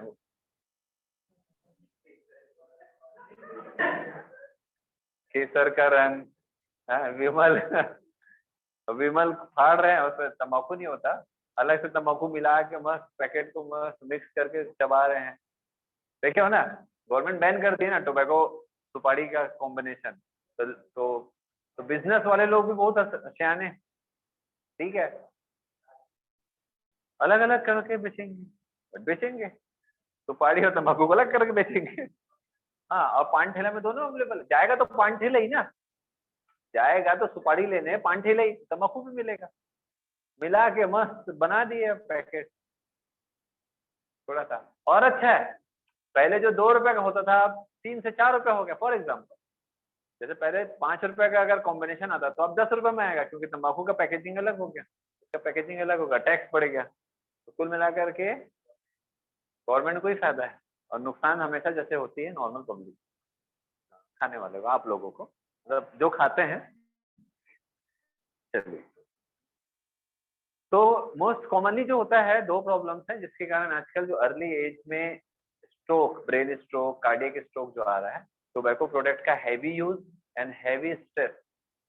आजकल बहुत स्ट्रेस रहता है लड़के लोग, क्या क्या स्ट्रेस है वो आप लोग मेरे को बता देना, मैं सॉल्व कर दूंगा, मेरे आराम से मैं सॉल्व कर सकता हूँ अपनी प्रॉब्लम, ठीक है। लड़के लोग मेरे को बता सकते हो, गर्ल्स को भी होता है स्ट्रेस, ऐसी बात नहीं है, बस वो लोग थोड़ा सा टोबैको प्रोडक्ट से, थोड़ा सा बोल रहा हूँ, थोड़ा कंपेरेटिवली बॉयज के थोड़ा कांटेक्ट में कम रहते हैं, बट ऐसा नहीं है कि नहीं रहते हैं, रहते हैं। अब मैं कब बोल रहा हूँ नहीं रहते हैं, मैं तो बोल रहा हूँ ना रहते हैं कांटेक्ट में टोबैको अल्कोहल, बट कंपेरेटिवली कोई खाते हो आप लोगों में से विमल? नहीं, जो जो मुंह छुपा के हंस रहा हो जरूर खाओ, मेरे दांत से पता चल जाएगा मैं विमल। चलो मजाक कर रहा हूँ। देन नेक्स्ट देखेंगे बेटा, नेक्स्ट टॉपिक इनफर्टिलिटी। अच्छा, इसको कैसे अवॉइड किया जा सकता है, समझ आ गया बात? ट्रांसमिशन कैसे होता है, समझ आ गया बात, ठीक है। तो एक बार क्या हुआ कि मेरे पास एक क्लिनिक में एक ऐसी आप लोगों के एज का एक बच्चा आया, तो बोलता है सर ऐसा लगता है मेरे को ना एड्स है। हाँ सीरियसली डायरेक्टली, मेरे को कुछ प्रॉब्लम है सर, मैं डिस्कस करना चाहता हूँ। बोलता बता बेटा, ऐसा लगता है सर मेरे को HIV होगी। मैं बोला कैसे, आपको कैसे मालूम चला? आपने टेस्ट करवाया? तो बोला नहीं। तो मैंने उससे सारी चीजें पूछी, क्या ये चीजों में इन्वॉल्व नहीं, तो कैसे आपको मालूम चला, मतलब आप कैसे प्रेडिक्ट कर सकते हो और आप कैसे बोल सकते हो? बोले सर कि मैं ना बार्बर शॉप गया था, तो वहां पर मुझे लगा शायद कि मेरे बाजू वाले का जब रेजर इस्तेमाल हुआ हेयर कटिंग में, तो उसको बिना वॉश किए या रेजर चेंज किए बिना बार्बर ने, नाई ने वही रेजर से मेरे स्किन पे वो रेजर को चला दिया। मैं बोला आपने क्या देखा है कि वही रेजर से यूज किया? सर मुझे लगा। ठीक है, आपको लगा है तो आपको मालूम है कि बाजू वाले को HIV है? आपको कैसे मालूम चला कि बाजू वाले को HIV है? क्या आपने पूछा उसको? तो नहीं सर। तो फिर कैसे? पहला 50% चांस तो यही खत्म हो गया, और 50% और ये खत्म हो गया। हर एक बार हमेशा रेजर चेंज करते हैं एवरी टाइम। फिर मैं बोला चल ठीक है, नहीं किए, हो सकता है तुम्हारे हिसाब से बाजू वाले का HIV बना दिए, चलो बाजू वाले का HIV, उसने रेजर चेंज भी नहीं किया, तो भी क्या ब्लड लगा हुआ था उसमें? तो बोले नहीं सर। ब्लड लगा भी होगा तो मैं बोला कितने देर में वो रेजर से तुम्हारा, मतलब जो भी प्रोसेस हुआ है, शेप या जो भी प्रोसेस हुआ है वो किया? सर काफी देर बाद। मैं बोला कुछ सेकंड में ही, within a minute, HIV के वायरस बाहर रहते ही वो काम के नहीं होते हैं, वो मर जाते हैं। समझ आ रहा है? तो वैसे भी सारी चीजें नेग्लिजिबल है बोला। मैं बोला कब से स्ट्रेस में हो? तो बोलते सर 3 महीने। सीरियसली? तब जाकर के उसको शांति मिली बच्चे को। 3 महीने से स्ट्रेस में। इसीलिए हमेशा स्ट्रेस में कभी ज्यादा दिनों तक नहीं रहना चाहिए। कितना, एक दिन से ज्यादा नहीं रहना चाहिए। ज्यादा दिनों का मतलब एक दिन से ज्यादा नहीं रहना चाहिए। तुरंत आप अपने घर वाले, दोस्त यार, है ना, पेरेंट्स, भाई बहन, किसी को भी डिस्कस करो, डिस्कस करो, कुछ ना कुछ सॉल्यूशन मिलेगा। नहीं तो अच्छा लगेगा, कलेजे को ठंडक मिलेगी। आजकल के बच्चों का जो सबसे बड़ा प्रॉब्लम है वो स्ट्रेस मैनेजमेंट नहीं कर पाते। आप लोगों को लगता है आप लोग होशियार हो, बहुत मजबूत हो, बट असल मेंटली आज की एज की जनरेशन काफी वीक होती है, क्योंकि आप लोगों को काफी पाल पोस के अच्छे से बड़ा किया गया। आप लोगों को बहुत पालने में झिलाया गया है, काफी आप लोगों को बेबी फीडिंग कराया गया है, फैक्ट है। आप लोग बहुत दुख झेले नहीं हो, मैं आपको बता रहा हूँ, बहुत परेशानियां आप देखे नहीं, थोड़ी इस परेशानी में ऐसे फैल जाते हो। स्ट्रेस मैनेजमेंट जो है आजकल के बच्चे मेंटली नहीं कर पाते। मैं आपको फैक्ट बता रहा हूँ, ये डेटा है इंडिया में। आप गूगल में सर्च मारोगे तो समझ आएगा कि बच्चों में आजकल क्या प्रॉब्लम हो रही है। ये जो है बेटा, ये साइंटिफिकली डेटा कलेक्शन के द्वारा ऐसा आता है, डेटा आता है कि भाई ऐसा ऐसा हो रहा है, तो क्या करना चाहिए। अब ये बच्चे डिस्कस क्यों नहीं कर पाते, मैं बहुत काम की चीज बता रहा हूँ। आज 12th बोर्ड में आप लोगों का काम भी आएगा। 12th बोर्ड में काम आता है। मैं 12th वालों को स्पेशली ये बताता हूँ, और ड्रॉपर लोगों को। 11th वालों को कोई स्ट्रेस रहता नहीं है, ठीक है, इसलिए उनको ज्यादा मैं स्ट्रेस देता भी नहीं हूँ बता के। तो आप लोगों की प्रॉब्लम सॉल्व क्यों नहीं होती है, एक्चुअल आप सॉल्व करना नहीं चाहते, तो सॉल्व क्यों नहीं करना चाहते। आप सोचोगे कि मम्मी पापा समझेंगे नहीं, पहला प्रॉब्लम। आप लोगों का जो एज का प्रॉब्लम है, जो भी आपका मेंटल स्ट्रेस है, आपको, आप पहले से ही मान लेते हो कि मम्मी या पापा समझेंगे नहीं। पापा को बताएंगे तो जूते पड़ेंगे, मम्मी को बताएंगे तो आज अच्छा बोलेगी, कल पापा को बताएंगे, दोनों मिलकर जूते मारेंगे, ठीक है। भाई बहन को बताएं तो ये सारे चुगलीखोर है, बता देंगे, भाई बहन भी कैंसल, फैमिली वाले कैंसल हो गए। दोस्त, दोस्त होते ही अफवाह फैलाने के लिए। तो आप क्या सोचोगे, यार किस दोस्त को बताऊं, ऐसी नॉर्मल फ्रेंड को बता दूंगा, वो तो सबको, पूरे क्लास को बता दे। मेरे बेस्ट फ्रेंड को बता दूं। कई बार बेस्ट फ्रेंड भी ऐसा होता है कि हाँ रे, फिर याद करेंगे पिछली बार मैं इसको बोली थी मत बताना ये तो उसी दिन बता दी। तो यहाँ एक प्रॉब्लम आती है, ठीक है। इस चीज का फायदा कई बार दूसरे लोग उठाते हैं बच्चों, मेंटल सेटिस्फेक्शन के, ठीक है। इसीलिए क्या होता है, काउंसलिंग मैनेजमेंट रखा गया है गवर्नमेंट के द्वारा। एक काउंसलिंग होता है, आप कॉल करोगे, हेल्पलाइन नंबर होता है। एग्जाम के समय स्पेशली ये एक्टिवेट, बाकी समय भी रहता है, कई लोगों को मालूम नहीं रहता। फिर बच्चे कहाँ जाएं, आप बिल्कुल, अगर आपको लगता है, आप टीचर से बात करो, आप स्कूल टीचर से बात करो, अपने अपने कोचिंग वाले टीचर से बात करो, कुछ भी है मेंटल स्ट्रेस, समझ आ रहा बात। आप अपने घर में स्पेशली बात करो। अगर घर में नहीं बात कर सकते तो अपने स्कूल या अपने किसी भी टीचर को बोलो, समझ आया, जिनको आपको समझ आता है बात करना चाहिए। कोई भी हो सकता है वो आपके पेरेंट्स से दूसरे तरीके से बात करें, ऐसा हम कई बार, तो मैं कई बार फेस किया हूँ, पेरेंट्स को बुला के मैं कई बार बात, तो लेकिन ना मन में नहीं रखना बहुत ज्यादा दिनों तक। खाना भी अगर 2 दिन से ज्यादा रखोगे तो उससे भी बदबू आना चालू हो जाता है, और वो भी खराब होता है। ये तो मन की बातें हैं, ज्यादा दिन रखोगे ना तो खराब होना चालू हो जाएगा, और वो आपके दिमाग को खराब करेगा। स्ट्रेस नहीं लेना है हमेशा। बता दो, कोई हंसेगा, कोई मजाक उड़ाएगा, इट्स ओके। जितना पॉसिबल हो, अगर हो सकता है तो पेरेंट्स से डिस्कस करो। माँ बाप से ज्यादा वेल विशर इस दुनिया में कोई नहीं होता है, भले 2 जूता खा लो। मैं आपको बता रहा हूँ, ऐसे बहुत सारी चीजें होती हैं जो बच्चे छुपाते हैं, और वो उसके लिए सही साबित नहीं होता है। आजकल के ये जो यंग जनरेशन है, एक्चुअल में इनको इस चीज की नीड है समझाने की कि आपको करना क्या है। आप में से ऐसा कोई नहीं है जो मेंटल स्ट्रेस से नहीं गुजरा हो, किसी न किसी चीज को लेकर। मैं आपको बता रहा हूँ, आपको बिल्कुल पेरेंट्स से बात करना चाहिए अगर पॉसिबल है। भले 2 जूता पड़ेगा, बट आप बहुत बड़े खतरे से बच जाओ। मैं आपको लिख के दे रहा हूँ, नहीं तो हम लोग तो हैं गुरु जी लोग। समझ आ रहा है, हाँ समझ आ रहा है भाई। ऑनलाइन वाले बच्चे लोग, yes Yes, sir. Is not only for offline, और ये सारे बच्चे लोगों के लिए है। और मैं हर साल ऐसे बच्चे लोगों को बताता हूँ, स्ट्रेस नहीं लेना। इस दुनिया में सबसे बड़ा बीमारी स्ट्रेस होता है, समझ आ रहा है। अब मैं ऐसा हैंडल इसीलिए कर पाता हूँ क्योंकि मैं बचपन से काफी स्ट्रेसफुल लाइफ को जी चुका हूँ। तो आप लोगों के लिए जो अभी बहुत एकदम भारी पहाड़ टाइप का लगता होगा ना, मेरे लिए ना वो ए ले बेटा हो गया ऐसा टाइप। क्योंकि एक्चुअल में काफी स्ट्रेसफुल लाइफ से मैं गुजरा हूँ, मेरी लाइफ काफी स्ट्रगलिंग रहा है। तो जब आप कोई चीज को फेस करते हो तो आप उसको लर्न करते हो, सीखते हो, एक्सपीरियंस लेते हो। तो अभी आजकल के जनरेशन में वैसा नहीं है, आप बहुत जल्दी हड़बड़ा जाते हो। तो हड़बड़ाने का नहीं है, हमेशा याद रखिएगा हर चीज का सॉल्यूशन होता है इस दुनिया में। समझ आया? ठीक है। और कभी भी हड़बड़ा के कुछ गलत कदम या कुछ ऐसा नुकसान वाली चीजें नहीं करते, क्योंकि मुझे दुख होता है बच्चे में विल पावर की बहुत कमी होती है, बहुत ज्यादा कमी। चलिए अब आगे बढ़ेंगे। इनफर्टिलिटी क्लियर है ये इतना? यस तो Yes, sir. ये जो भी बेटा पॉजिटिव ऑर्गेनिज्म है, क्या होता है अमन पॉजिटिव ऑर्गेनिज्म?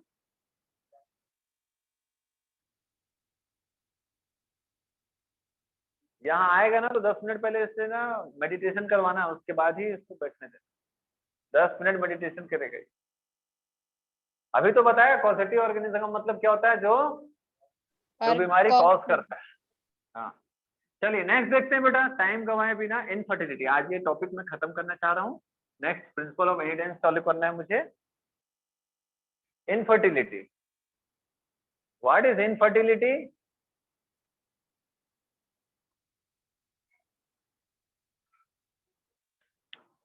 हाँ, inability to produce offspring after a normal sexual intercourse by a couple within 2 years। पहले 1 साल बोला गया था, अब 2 साल बोल रहे हैं। पहले 1 साल तक अगर शादी के बाद बच्चा प्रोड्यूस नहीं हो रहा है, रिप्रोड्यूस नहीं कर पा रहे हैं, तो उसको हम लोग बोल देते थे भैया दे आर इनफर्टाइल।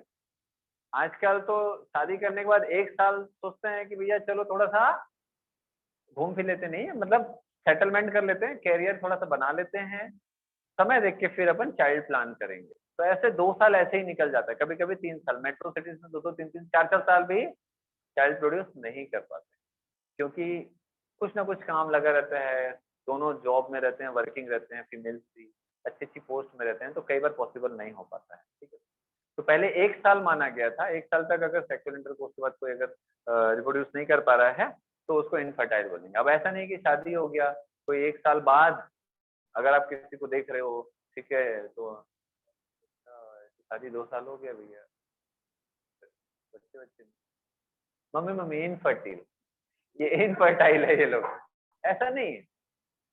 ठीक है भाई, हो सकता है वो प्लान नहीं कर रहे हैं, है ना, प्लान नहीं कर पा रहे हैं, तो इनफर्टिलिटी।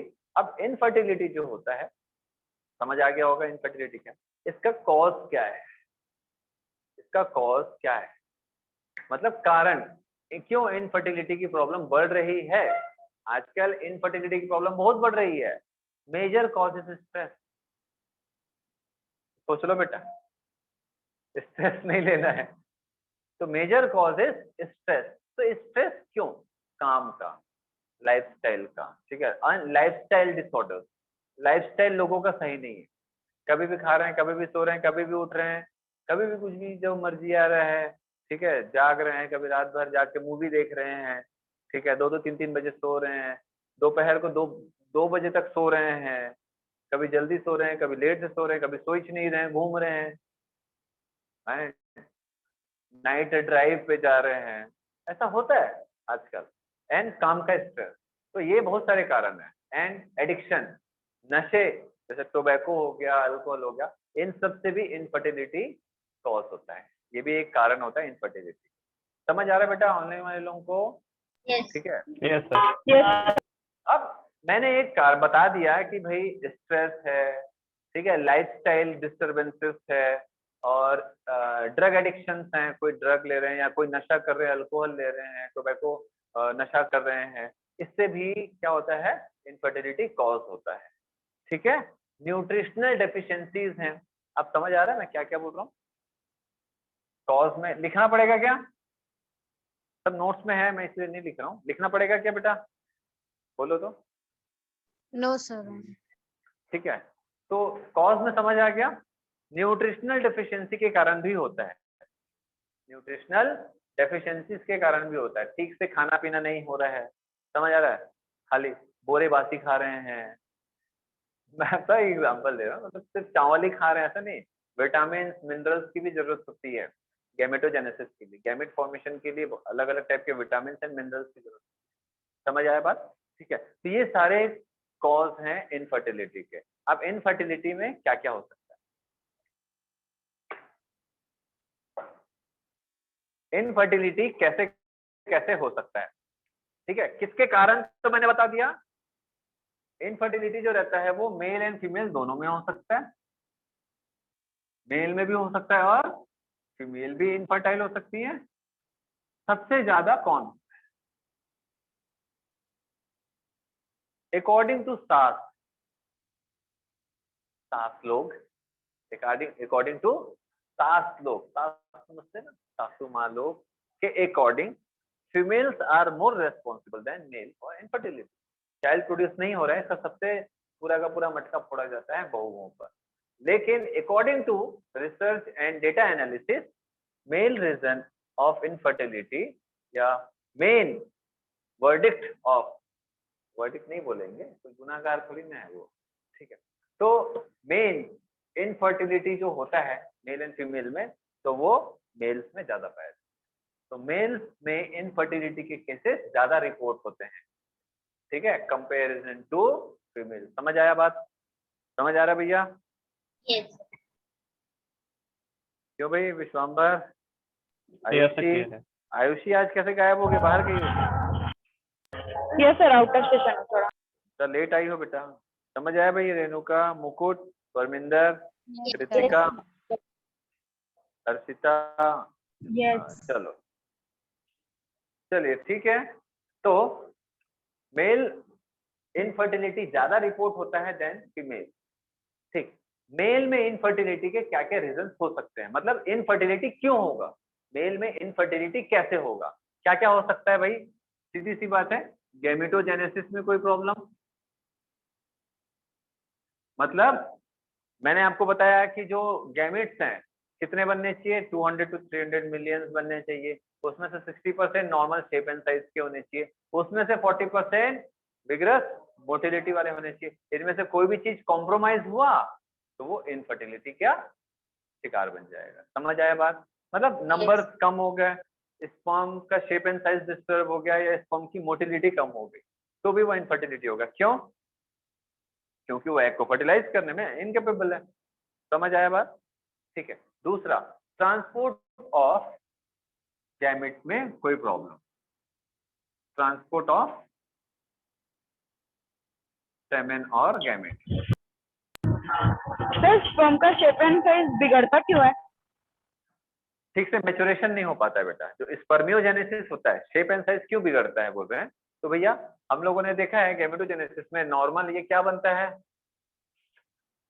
स्पर्म से पहले क्या बनता है, स्पर्मेटिड, ठीक है, स्पर्मियोजेनेसिस के थ्रू स्पर्म बनता है, स्पर्म का शेप ऐसा होता है, तो पहले तो ओवल शेप में था, शेप चेंज किया, तो शेप में अगर आएगा ही नहीं, स्पर्मियोजेनेसिस प्रोसेस नहीं होगा, हार्मोनल डिस्टरबेंसेस के कारण, टेस्टोस्टेरोन के कारण, एफएसएच एलएच के कारण, अगर ये हार्मोनल डिस्टरबेंसेस हुआ तो स्पर्म बनेगा ही नहीं, बनेगा तो नॉर्मल शेप एंड साइज का नहीं बनेगा या उसमें मोटिलिटी की प्रॉब्लम आएगी। ये सब हार्मोनल डिस्टरबेंसेस के कारण भी होता है मेल्स में, और मेल्स में हार्मोनल डिस्टरबेंसेस होगा भैया due to stress, food management.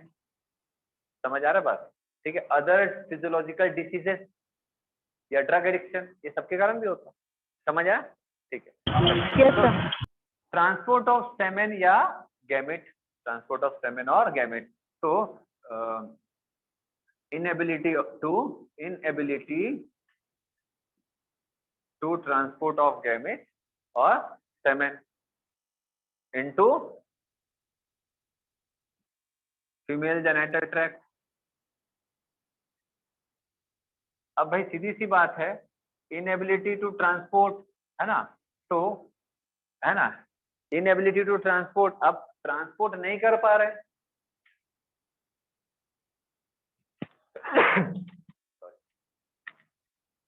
Transport नहीं कर पा रहे हैं, तो इसके कुछ रीजंस हो सकते हैं। मे बी इजैकुलेशन नहीं हो रहा है सेमेन का, ठीक है, मे भी इजेकुलेशन नहीं हो रहा है, मे भी सेमेन में जो सेमिनल वेसिकल्स हैं, जो प्रोस्टेट ग्लैंड है, इससे सेमेन नहीं बन पा रहा है ठीक से, हो सकता है इजेकुलेशन नहीं हो पा रहा है, या फिर मेल पेनिस का इरेक्शन में प्रॉब्लम है जिसके कारण वो ट्रांसपोर्ट ऑफ सेमेन नहीं कर पाएगा। ठीक है, तो इस कंडीशन को अपन लोग इम्पोटेंसी भी बोल देते हैं। ठीक है, समझ आ रहा बात? इस कंडीशन को अपन इम्पोटेंसी भी बोल देते हैं, it is inability of transport of semen. ठीक है, due to unable to erection of penis, इसको हम इम्पोटेंसी भी बोल देते हैं, impotency.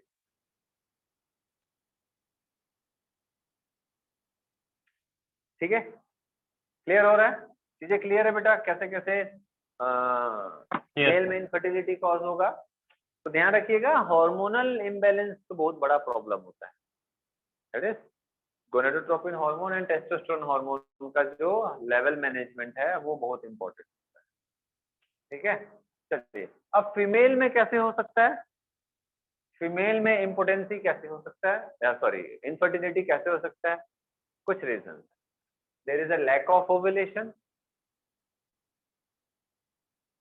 Lack of ovulation, ovulation नहीं हो रहा है ना, लैक ऑफ ओवुलेशन। अब ओवुलेशन नहीं हो रहा है, इसके पीछे का रीजन क्या हो सकता है? बताओ भाई Vishwambhar, reason. Sir ovary and hormone, luteinising hormone. हाँ, what are the possible reason? Sir hormone के लिए। हाँ, तो सीधी सी बात है, हार्मोन, हार्मोन का जो लेवल है वो सही तरीके से नहीं हो रहा है। तो कौन कौन सा हार्मोन? जीएनएच, ठीक है, जीएनएच में आपका एफएसएच, एलएच, ये हार्मोन जो रहता है वो नॉर्मल तरीके से बॉडी में जितना होना चाहिए वो नहीं आ पा रहा है।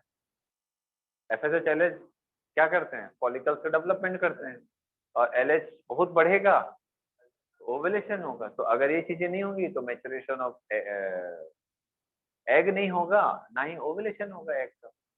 समझ आया? समझ आ रहा सबको कि नहीं? Yes.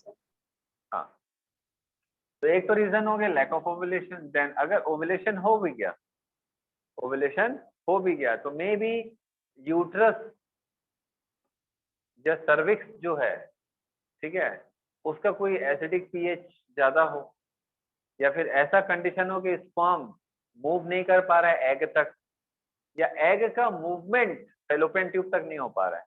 तो मे बी एग जो रहता है, एग जो रहता है नॉट रीच टू एम्पुला। समझ आया? एम्पुला तक नहीं जा पा रहा है जहां फर्टिलाइजेशन होना है, तो भी नहीं होगा। Then there is a problem with implantation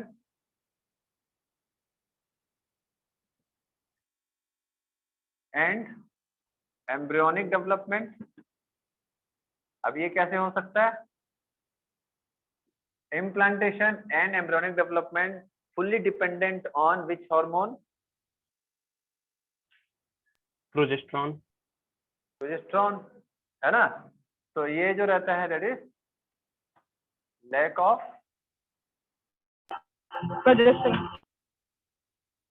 progesterone.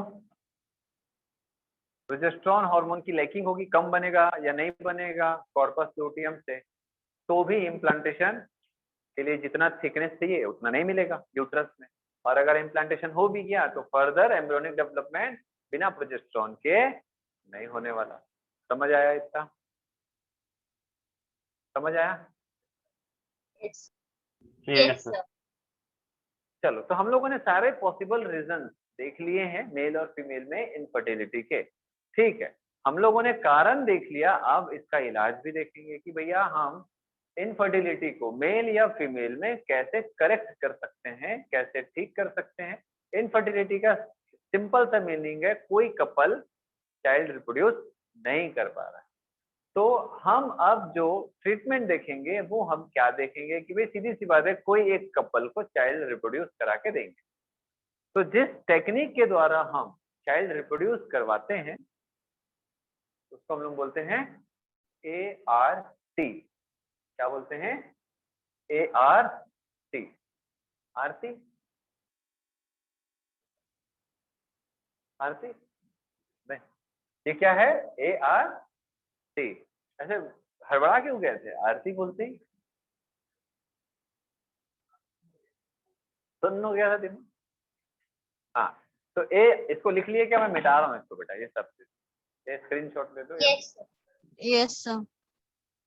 ART, assistive reproductive technology। तो infertility is corrected by, infertility को हम कैसे करेक्ट कर सकते हैं?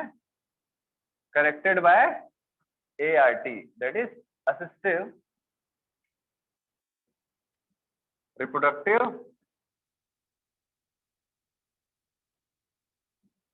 technology, assistive reproductive technology। Clear है बेटा? Yes sir. अब ये असिस्टिव रिप्रोडक्टिव टेक्नोलॉजी क्या होता है, कैसे होता है? ठीक है, चलो जल्दी से करो, मैं इसको हटा रहा हूँ।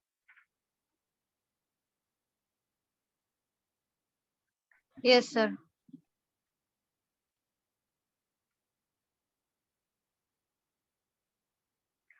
किसका है ये? कुछ नहीं है इसमें, घबरा क्यों रहे हो? खाली पन्ना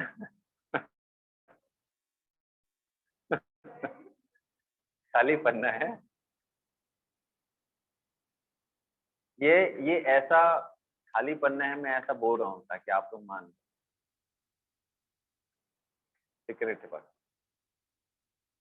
मजाक कर रहा हूँ, खाली टेंशन में मत आ जाओ। Sir, तो कई बार इमोशनल होकर कॉपी में ही कुछ कुछ रख लेते हैं। हाँ बोलो बेटा। sir, अब हाँ इस बोलो बेटा। संडे 12th का ही टेस्ट होगा ना?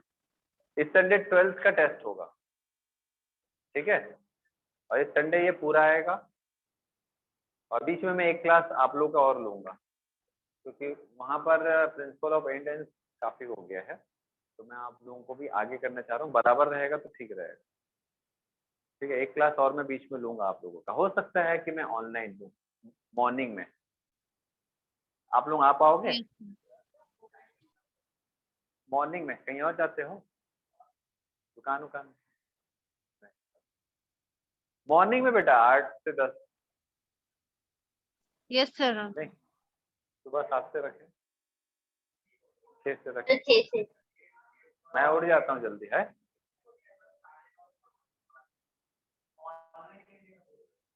ऑनलाइन ऑफलाइन ले दो, हो जाएगा। आप लोग ऑफलाइन आ जाओगे? ठीक, ठीक है, चलो एक क्लास अपन रख लेंगे। ऑनलाइन वाले लोगों के लिए तो वही रहेगा। चलिए बेटा, अब देखते हैं ART, असिस्टिव रिप्रोडक्टिव टेक्नोलॉजी, इसको मैं हटा रहा हूं। तो हम इस टेक्निक के द्वारा क्या करेंगे बेटा? इसमें नाम ही समझ आ रहा है, असिस्टिव रिप्रोडक्टिव टेक्नोलॉजी, मतलब रिप्रोडक्शन के लिए ऐसा टेक्नोलॉजी, मतलब रिप्रोडक्शन से रिलेटेड हम असिस्ट कर रहे हैं, पर्सन को हम हेल्प कर रहे हैं रिप्रोडक्शन के लिए, है ना, टेक्नोलॉजी की मदद से। समझ आया? रिप्रोडक्शन के लिए हम असिस्ट कर रहे हैं, हेल्प कर रहे हैं टेक्नोलॉजी की मदद से, ठीक है। काफी कॉस्टली मशीनें आती हैं। आप लोगों ने वो देखा है विक्की डोनर मूवी, आयुष्मान खुराना की? थोड़ा क्यों करते हो यार, कोई चीज अगर करते हो ना तो,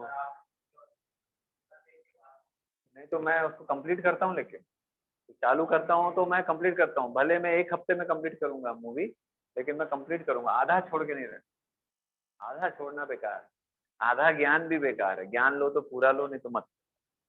हाँ चलो, तो असिस्टिव रिप्रोडक्टिव टेक्नोलॉजी जो रहता है, तो इनफर्टिलिटी को करेक्ट किया जाता है बेटा 2 टेक्निक से, एक इन विट्रो फर्टिलाइजेशन और एक इन विवो फर्टिलाइजेशन।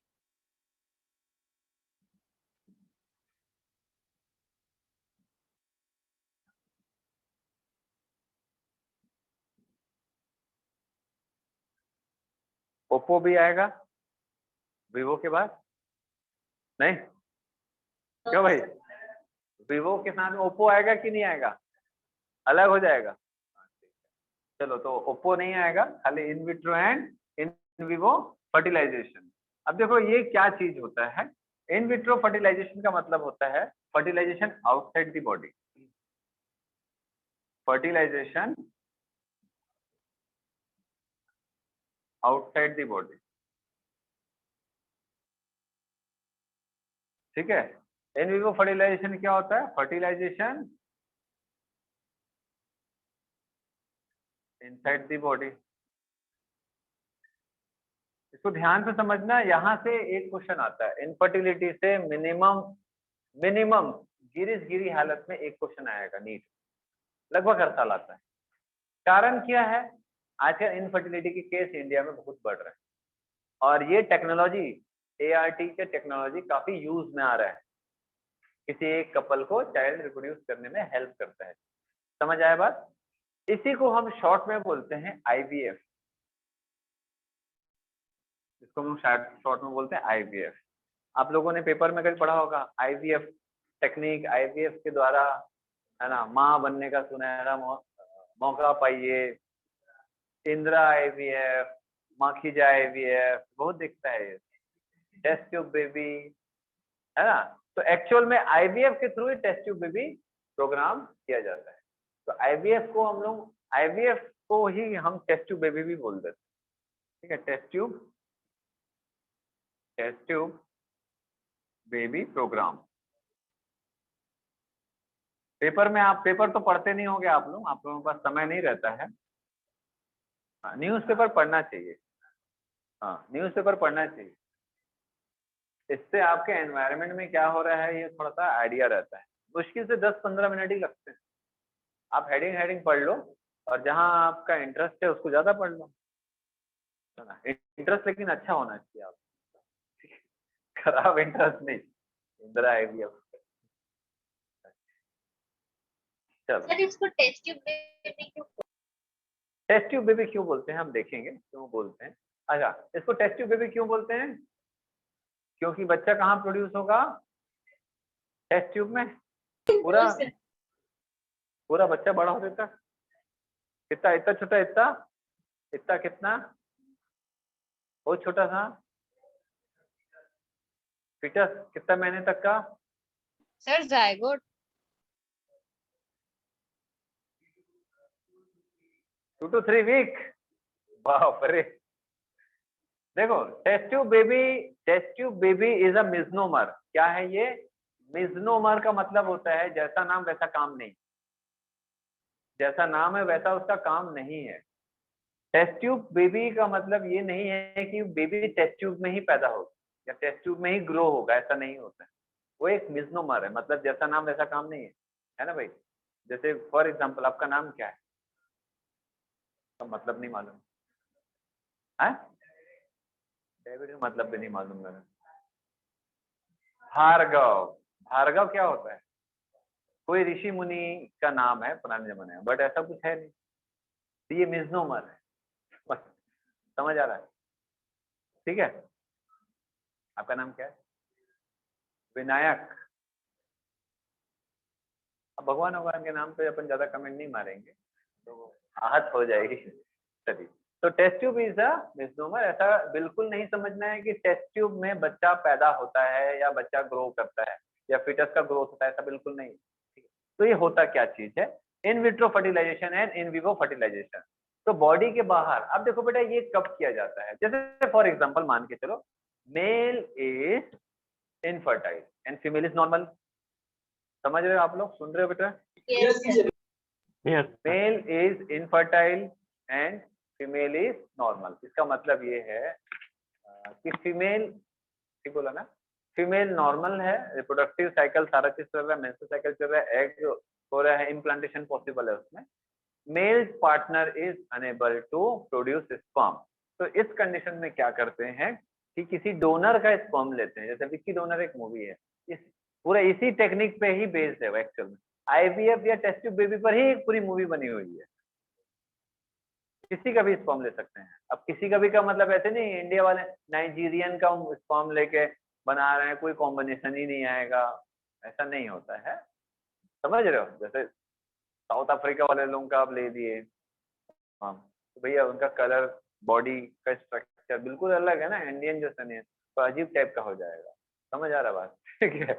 हाँ, तो नॉर्मली क्या करते हैं भाई, जैसे कोई कपल आ रहा है तो वो जो फीमेल है उसको देखेंगे कि भाई हाँ इसका बॉडी कैसा है, फेस स्किन कलर कैसा है ना, फिजिकल स्ट्रक्चर कैसा है, उसके हिसाब से डोनर सेलेक्ट किया जाता है। बट डोनर को नहीं मालूम होता है किसको स्पर्म डोनेट किया जा रहा है, ना ही रेसिपिएंट को ये मालूम करने दिया जाता है कि किसका स्पर्म लिया जा रहा है। ये बिल्कुल कॉन्फिडेंशियल होता है, ऐसा होना भी चाहिए। ठीक है, नहीं तो बेटा कल के रोज पता पड़ा कि जिस स्पर्म डोनेट किए और डोनर को बता दिए कि भैया ये तुम्हारा बेटा है, बड़ा होके वो अंबानी बन गया, तो जाके बोलेगा तू मेरा बेटा है, चल पैसा ला। या फिर उसका जो डोनर है वो अंबानी बन गया तो बेटा जाके बोलेगा मैं तो तेरा बेटा हूँ, चल अब आधी संपत्ति। तो ये नहीं होता है, तो ये सारा चीज कॉन्ट्रैक्ट साइन होता है, लीगल प्रोसेस के थ्रू होता है, ऐसा नहीं किया जाता। पहला। दूसरा कि जैसे मैंने बताया कि स्पर्म एक डोनर से लिया जाएगा और एग मदर से, सेम कपल से, सेम फीमेल से। जैसे अपन में यहाँ पे मैं लिख दूं थोड़ा सा कि ये मेल है, ठीक है, एंड ये फीमेल है, they are couple, they are couple, married couple. ठीक है, तो मेल से कुछ भी नहीं आ रहा है, लेकिन फीमेल से एग लेंगे, फीमेल से एग कलेक्ट किया जाएगा, ओवरी से एग कलेक्ट किया जाएगा और उस एग को लैब में निकाल के रखेंगे।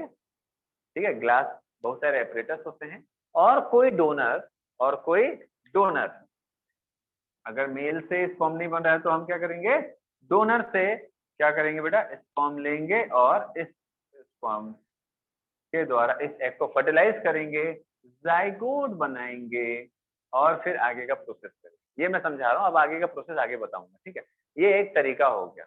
दूसरा तरीका ये हो सकता है कि मेल इनसेमिनेट करने में कैपेबल नहीं है, तो क्या करेंगे भैया, उसका स्पर्म लेंगे लैब में और आर्टिफिशियली, ये सारा चीज वैसे भी आर्टिफिशियली ही हो रहा है, मतलब फर्टिलाइजेशन जो हो रहा है वो कहाँ हो रहा है, आउटसाइड द बॉडी, इसीलिए हम इसको इन विट्रो फर्टिलाइजेशन बोलते हैं। तो ये सब लैब में हो रहा है, तो लैब में हम या तो मेल का लेंगे, ठीक है, या डोनर का लेंगे।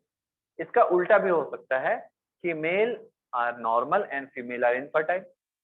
अब इनफर्टिलिटी किस रीजन से, एग प्रोड्यूस नहीं कर पा रहे, बट नॉर्मल प्रेगनेंसी होल्ड कर सकते हैं। समझ आ रहा है क्या बोल रहा हूँ? फीमेल एग प्रोड्यूस भले नहीं कर पा रहे लेकिन नॉर्मल प्रेगनेंसी कंटिन्यू कर सकते हैं, उसका यूट्रस हार्मोनल बैलेंस सब ठीक है। समझ आया?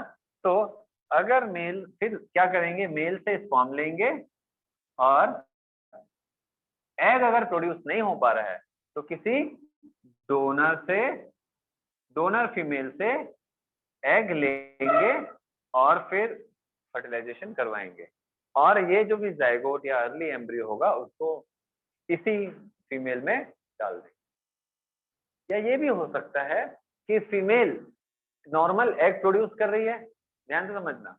तीसरा कंडीशन क्या होगा, फीमेल एग प्रोड्यूस कर रही है, मेल स्पर्म प्रोड्यूस कर रहा है, but female uterus is unable to hold pregnancy. समझ आया?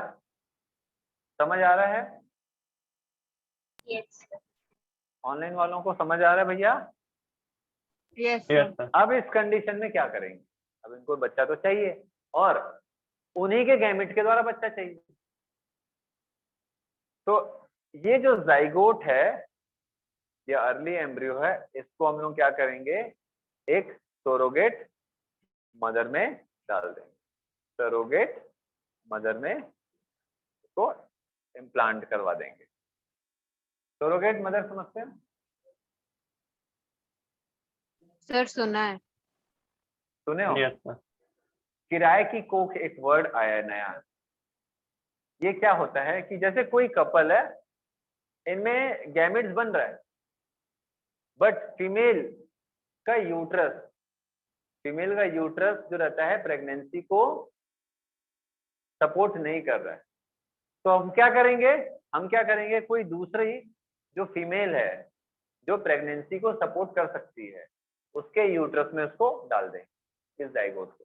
तो बच्चा किसका हुआ, इस फीमेल का या इस फीमेल का? फर्स्ट या सेकंड, कौन से फीमेल का होगा बच्चा? First. फर्स्ट वाले का बेटा। फर्स्ट वाले का ही मतलब इसी का ही बच्चा हुआ। बच्चा होगा मतलब ऐसा नहीं बोल रहा हूँ, पैदा हुआ ऐसा नहीं बोल रहा हूँ। बायोलॉजिकल चाइल्ड किसका होगा? फर्स्ट फीमेल का, क्योंकि एग उसका है और उसके पार्टनर का स्पर्म। ये सिर्फ और सिर्फ यूट्रस 9 महीने के लिए हाँ, या तो डोनेट किए, डोनेट मतलब निकाल के नहीं दिए, हेल्प किए, या तो इसका चार्ज लेते हैं। ऐसा होता है, विदेशों में बहुत कॉमन है। इवन हमारे यहाँ जो देश में शाहरुख खान का जो बेटा है अब्राहम, वो भी सरोगेसी के द्वारा ही पैदा हुआ है। जो गौरी खान है वो खुद चाइल्ड बर्थ नहीं किए हैं, वो सरोगेट मदर के थ्रू बच्चे को प्रोड्यूस किए। समझ आया? सर आपको कैसे पता? समझ आया? मेरे कैसे पता? बस पता है, मेरे को बताए थे। तुम पढ़ाते हो तो ये एग्जांपल देना करके मेरे को बोल रहे थे। हाँ है क्या? हाँ, वो कई लोग उसका कॉस्ट लेते हैं। जो अच्छे मेल होते हैं, ठीक है, और उनकी बॉडी स्ट्रक्चर वगैरह बहुत अच्छा रहता है, शक्ल सूरत अच्छा रहता है, तो ऐसे जो मेल होते हैं मेट्रो सिटीज में स्पर्म, कुछ लोग ऐसे ही डोनेट करते हैं, कुछ लोग स्पर्म बेचते हैं। विकी डोनर में वही बताया गया मूवी में। पूरी मूवी इसी पे बेस्ड एक्चुअली। आज है ना, देखने मत भूल जाना आज। चलिए, क्लियर है ये? समझ आ रहा है? Yes, sir. Yes sir.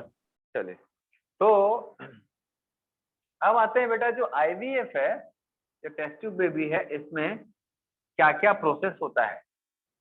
ठीक है, आईवीएफ जो है इसमें क्या क्या प्रोसेस होता है? इसमें 2 प्रोसेस होता है। एक होता है जिफ्ट। आईवीएफ 2 तरीके से होता है, एक जिफ्ट और एक आईयूटी। एक जिफ्ट और एक आईयूटी। और आपको बता दूं, शॉर्ट में पढ़ने की आदत डालो, क्योंकि इसका फुल फॉर्म बहुत कम आता है, हमेशा ये इसी फॉर्म में आता है, शॉर्ट फॉर्म में ही एग्जाम में आता है। जिफ्ट, गिफ्ट, लिफ्ट की दुनियादारी भयंकर सारा। समझ आया बात? ठीक है, तो जिफ्ट क्या है? Zygote intra Fallopian transfer. Zygote intra Fallopian transfer. लेकिन इंटरेस्टिंग बात यह है, नाम से समझ आ रहा है, जाइगोट को फैलोपियन में ट्रांसफर करेंगे।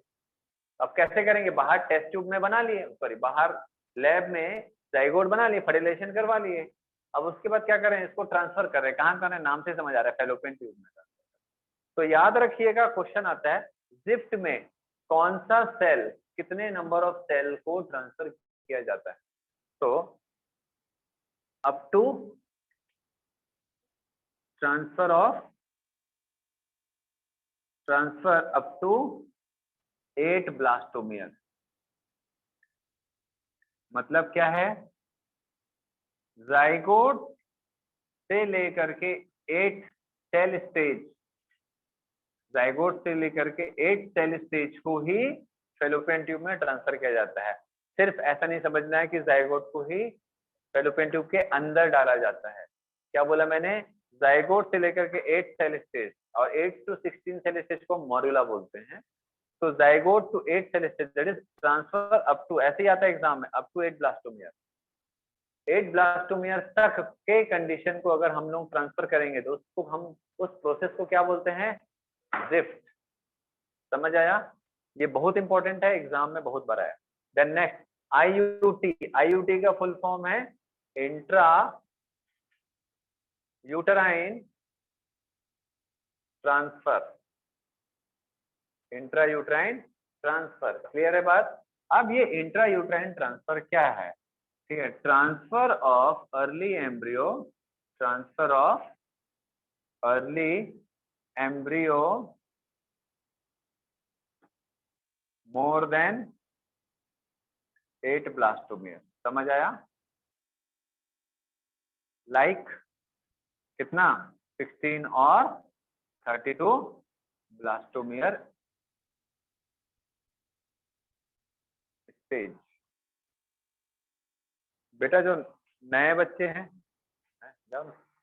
जो नए बच्चे हैं बेटा, वो लोग को ब्लास्टोमियर नहीं पता होगा, मेरे पुराने वीडियोस देख लेना आप लोग, ठीक है?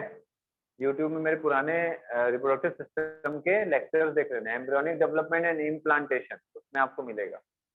जो नए बच्चे हैं वो लोग embryonic development and implantation reproductive system में देख लेंगे बेटा। फीमेल रिप्रोडक्टिव सिस्टम के कुछ पार्ट्स हैं, तीसरा या चौथा होगा, उसमें देख लेंगे बेटा वीडियो। समझ आया? तो अब देखो, अब मुझे आप लोग बताओ कि फैलोपियन ट्यूब में अर्ली एम्ब्रियो जो होता है वो कितने सेल स्टेज तक के होता है? ऑनलाइन वाले भी बता सकते हो, बोलो। क्या सर? हाँ, फैलोपियन ट्यूब में कौन से सेल स्टेज तक होता है? जाइगोट के बाद कौन से सेल स्टेज तक फैलोपियन ट्यूब में होता है? 8 सारी। 8 हाँ, 16, 8 to 16 ब्लास्टोमियर तक फैलोपियन ट्यूब में होता है, और 32 ब्लास्टोमियर जाता है यूट्रस में। याद आ रहा है? लेकिन जब हम आर्टिफिशियली ऐसा करते हैं तो हम 16 ब्लास्टोमियर को फैलोपियन ट्यूब में नहीं रखते हैं, हम 16 या 32 सेल स्टेज को हम सीधा यूट्रस में डालते हैं, और 8 ब्लास्टोमियर तक के ही हम फैलोपियन ट्यूब में रखते हैं, उसी को हम बोलते हैं जिप। ये इंपॉर्टेंट है, transfer of early embryo up to 8 blastomere and transfer of early embryo more than 8 blastomere, it is very very important, याद रखिएगा। आप लोगों को ये याद होगा कि फैलोपियन ट्यूब में 8 से 16 ब्लास्टोमियर होता है, उस कॉन्सेप्ट को यहाँ पर चिपकाना नहीं है, ये आर्टिफिशियल टेक्निक है, तो यहाँ पर प्रोसेस अलग होगा, ठीक है। यहाँ क्लीवेज एक्चुअल में फास्ट होता है, इसीलिए कंपैरेटिवली नेचुरली आर्टिफिशियली क्लीवेज है ना, सेल डिवीजन फास्ट होता है। समझ आया बेटा? ठीक है, समझ आ रहा है ऑनलाइन वाले Yes, लोगों को sir. बेटा? तो ध्यान रखेंगे, जो लिखा हूं एग्जैक्ट एज सच एग्जाम में आता है, एकदम लाइन टू लाइन।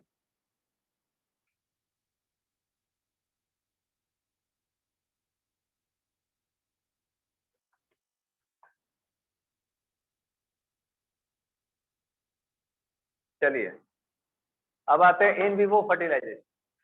अच्छा, आपको बता दूं, ये भी आईवीएफ है, ये भी आईवीएफ है, तो शॉर्ट में देखोगे तो ये भी आईवीएफ है, लेकिन इन जनरली हम आईवीएफ उसको मानते हैं, ठीक है। क्योंकि बेटा अब इसमें जो प्रोसेस होता है बॉडी के अंदर फर्टिलाइजेशन हो रहा है, ठीक है। तो इसमें क्या आएगा, कौन कौन से प्रोसेस आएंगे देखेंगे। अब इसमें आएगा पहला प्रोसेस गिफ्ट। गिफ्ट पसंद है? किसको पसंद है? गिफ्ट पसंद है? बिल्कुल। पसंद है gift? Girls Yes, sir. Yes बोल रहे हैं, ऑनलाइन वाले लोग गिफ्ट पसंद है, इसीलिए आप लोग फर्स्ट नहीं आ रहे। गिफ्ट पसंद करोगे तो फर्स्ट आओगे क्लास। अच्छा, यहाँ कौन आया बेटा अभी, किसका ना ज्यादा है? नहीं, यहाँ किसका आया है? रिजल्ट नहीं आएगा अभी? हाँ हाँ, 12th का यहाँ सेकंड, सेकंड आपका, थर्ड योगिता। चलो, गिफ्ट का फुल फॉर्म क्या है बेटा? गिफ्ट का full form gamete intra Fallopian transfer. Transfer. अब क्या कर रहे हैं यहाँ पर, नाम से ही समझ आ रहा है, गैमिट को ही फैलोपियन ट्यूब में ट्रांसफर करते रहे, ठीक है। हो सकता है कि फीमेल ओव्यूलेट नहीं कर पा रही है, तो ओवम को या तो सेम फीमेल से कलेक्ट करके या डोनर से, स्पेशली डोनर से कलेक्ट करके फैलोपियन ट्यूब में डाल देंगे, इस फीमेल के फैलोपियन ट्यूब में डाल देंगे और नेचुरल फर्टिलाइजेशन होने देंगे। बट इतना तामझाम क्यों करेंगे यार, इससे अच्छा यही करें ना, जब जा ही रहे हैं हॉस्पिटल, पैसा खर्चा कर ही रहे हैं, तो गैमिट को डालेंगे, फिर स्पर्म को इंट्रोड्यूस करेंगे, फर्टिलाइजेशन होगा कि नहीं होगा कोई भरोसा नहीं है, ठीक है। इसीलिए इससे बेटर ये टेक्निक अपनाया जाता है ज्यादातर, ठीक है। जो इंदिरा आईवीएफ बोलते हैं मेनली ये टेक्निक अपनाते हैं। समझ आया? देन नेक्स्ट दूसरा, समझ आया? तो इसमें फर्टिलाइजेशन कहाँ होगा? फर्टिलाइजेशन कहाँ होगा जी? बॉडी के अंदर। Fallopian tube. बॉडी के अंदर गैमेट को डाल रहे हैं ना, मेनली ओवम को, एग को फीमेल फैलोपियन ट्यूब में डाल रहे हैं, तो फर्टिलाइजेशन वही होगा। दूसरा, अगर मेल, जैसे कि मैंने बताया कि इंसेमिनेट करने में कैपेबल नहीं है, फीमेल जेनिटल ट्रैक्ट में इंसेमिनेट नहीं कर पा रहा है, सेमेन को पहुंचा नहीं पा रहा है, तो क्या करते हैं, आर्टिफिशियली लैब में मेल की बॉडी से सेमेन को कलेक्ट किया जाता है और आर्टिफिशियली सर्विक्स, हाँ, मेल से मेल गैमेट को आर्टिफिशियली लैब में कलेक्ट करते हैं और फीमेल के सर्विक्स में या यूट्रस में उसको ट्रांसफर करते हैं। समझ आया बात? तो उसको क्या बोलते हैं, AI, आर्टिफिशियल इंटेलिजेंस नहीं बेटा, इंसेमिनेशन, इंसेमिनेशन, आर्टिफिशियल इंसेमिनेशन। तो अगर सर्विक्स में डाला जाता है, आफ्टर वेजाइना सर्विक्स आता है, तो सेमेन को डाला जाएगा, तो आर्टिफिशियल इंसेमिनेशन। और अगर ये सेमेन को, मेनली इस सेमेन को सर्विक्स में इंट्रोड्यूस नहीं करते, सीधा यूट्रस में, आप अगर आर्टिफिशियली इंट्रोड्यूस कर ही दें तो थोड़ा ज्यादा दूरी तक इंट्रोड्यूस करें ताकि फर्टिलाइजेशन के चांसेस बढ़ सके, ठीक है। और इसको बोलते हैं intra uterine insemination, IUI, intra uterine insemination. इसको अच्छे से समझ लेना बेटा, ये बहुत इंपॉर्टेंट कॉन्सेप्ट,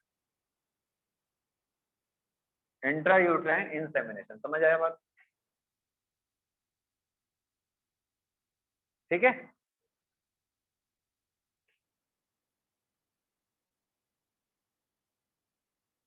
यस सर। एक और तरीका होता है intracytoplasmic sperm injection, ICSI, intra cytoplasmic sperm injection. जैसे कोई मेल है, उसका स्पर्म सब चीज ठीक है, बट वो sperm is unable to fertilize ovum, तो उस कंडीशन में क्या करते हैं, स्पर्म न्यूक्लियस को सीधा एग में डाल देते हैं। जैसे ये एग है, ये एग का न्यूक्लियस है, एकदम माइक्रो पिपेट्स होते हैं, एकदम पतला सा, उसके द्वारा क्या करते हैं, स्पर्म न्यूक्लियस को इंट्रोड्यूस कर देते हैं सीधा यहाँ। ब्लू कलर में बना दूंगा तो थोड़ा समझ आ जाएगा आपको।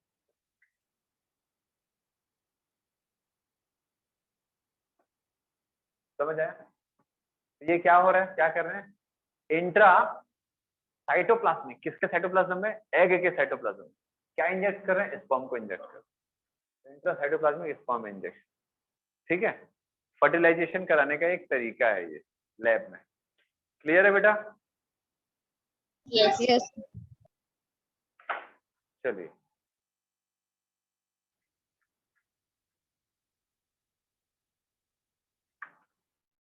तो टेस्ट ट्यूब बेबी कैसे बनता है, IVF टेक्निक के, समझ आया? तो अगर है ना, IVF टेक्निक के थ्रू जो जनरली जो किया जाता है, मैं आपको बता रहा हूँ, जनरली ये किया जाता है, ये भी एक प्रोसेस है, ये भी एक प्रोसेस। तो टेस्ट ट्यूब बेबी जब मतलब टेस्ट ट्यूब बेबी प्रोग्राम में क्या करते हैं कि मेल गैमेट फीमेल गैमेट को फर्टिलाइजेशन कराते हैं बॉडी के बाहर, देन उसके बाद 16 या 32 सेल स्टेज को सीधा यूट्रस में ही डाल देते हैं, क्यों इतना समय बर्बाद करें। समझ आ रहा है बात? That is called test tube baby programme और IVF टेक्निक। समझ आया? And all this technique is commonly known as ART, that is assistive reproductive technology. Clear है बात? इन विवो इन विट्रो ये बहुत आता है। क्या क्या आता है? What is ART? When it is performed. दूसरा, what is in vitro fertilization? What is in vivo fertilization? है ना? आपसे पूछेगा कि which of the following is a in vivo fertilization? आपसे क्वेश्चन पूछेगा which of the following is a in vivo fertilization? In vivo fertilization कौन सा है इसमें से? ज़िफ्ट, दूसरा IUT, तीसरा ICSI, चौथा IUI। क्या होगा इसका answer? IUI। IUI, Sir, intra I see it. Uterine insemination, in vitro in vivo fertilization. समझ आया? बॉडी के अंदर फर्टिलाइजेशन का एक टेक्निक। या उसके जगह पर गिफ्ट भी आ सकता है। गिफ्ट किसका दे रहे हैं? गैमेट। ठीक है, समझ आया? ये मान के चलो जितना मैं लिखा हूं ये सब से क्वेश्चन आता है। इवन आपसे पूछ देगा what is gift, what is gift, what is gift पूछ देता है कभी कभी, तो उसमें आपको अलग अलग तरीके से उसका फुल फॉर्म बना के दे देगा, व्हाट इज गिफ्ट। ठीक है, फिर कहानी बनाते हैं, कहानी बनाते हैं कि एक कपल है, एक कपल है, ठीक है, जिसमें मेल पार्टनर जो है उसका स्पर्म जो है वो फर्टिलाइज करने के लिए कैपेबल नहीं है, स्पर्म की क्वांटिटी सही नहीं है। ठीक है, तो हम अब डोनर मेल का स्पर्म लेंगे। समझ आ रहा बात? ठीक है, तो अब इसके द्वारा जो भी चाइल्ड रिप्रोड्यूस होगा सेम फीमेल में जिसका कपल, मेल कपल का स्पर्म काउंट सही नहीं था, बट एग उसी कपल फीमेल का लेंगे और उसी फीमेल में ही रिप्रोड्यूस कराएंगे। समझ आ रहा है? तो वो कौन से टेक्निक के थ्रू कर सकते हैं बताओ? जिफ्ट। आपको बोलेगा AI, IUI या गिफ्ट।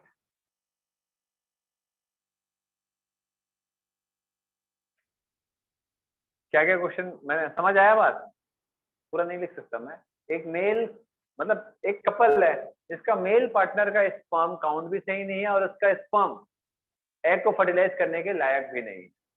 ठीक है, तो इस कंडीशन में हम लोग इनफर्टिलिटी का दैट इज ART टेक्निक, कौन सा ART टेक्निक हम इस्तेमाल करेंगे? तो option IUI, option B AI, option C GIFT या ऑप्शन D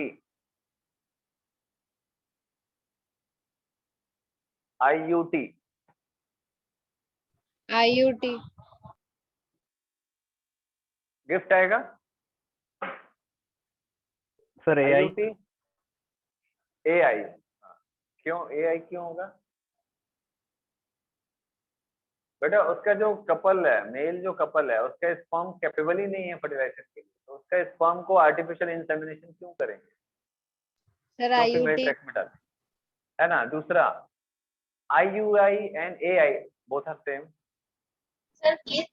गिफ्ट, गिफ्ट में हम gamete intra Fallopian transfer, mainly जो गिफ्ट होता है that is for female gamete, ovum के लिए होता है मेनली। तो मेल फीमेल जो गैमेट होता है उसी को ही फैलोपियन ट्यूब में ट्रांसफर किया जाता है, स्पर्म को नहीं। ठीक है, मेनली ओवम को ट्रांसफर किया जाता है। यहाँ तो स्पर्म का प्रॉब्लम है, फीमेल का सारा चीज नॉर्मल है। तो क्या करेंगे, फीमेल का एग निकालेंगे, किसी डोनर का मेल, डोनर मेल का गैमेट देंगे, फर्टिलाइजेशन कराएंगे और ये प्रोसेस के थ्रू चाइल्ड प्रोड्यूस करेंगे, क्योंकि female are normal for everything. समझ आया? क्वेश्चन बनाओगे तो थोड़ा सा आइडिया हो जाएगा, जैसे मैं आप लोगों को इधर उधर की बातें करके बताया हूँ कहानी के रूप में, क्वेश्चन आप सॉल्व करोगे थोड़ा सा एक आइडिया हो जाएगा। समझ आया बात? ठीक है, चलो तो ये टॉपिक यही खत्म करते हैं। नेक्स्ट टॉपिक हम चालू करेंगे principle of inheritance and variation.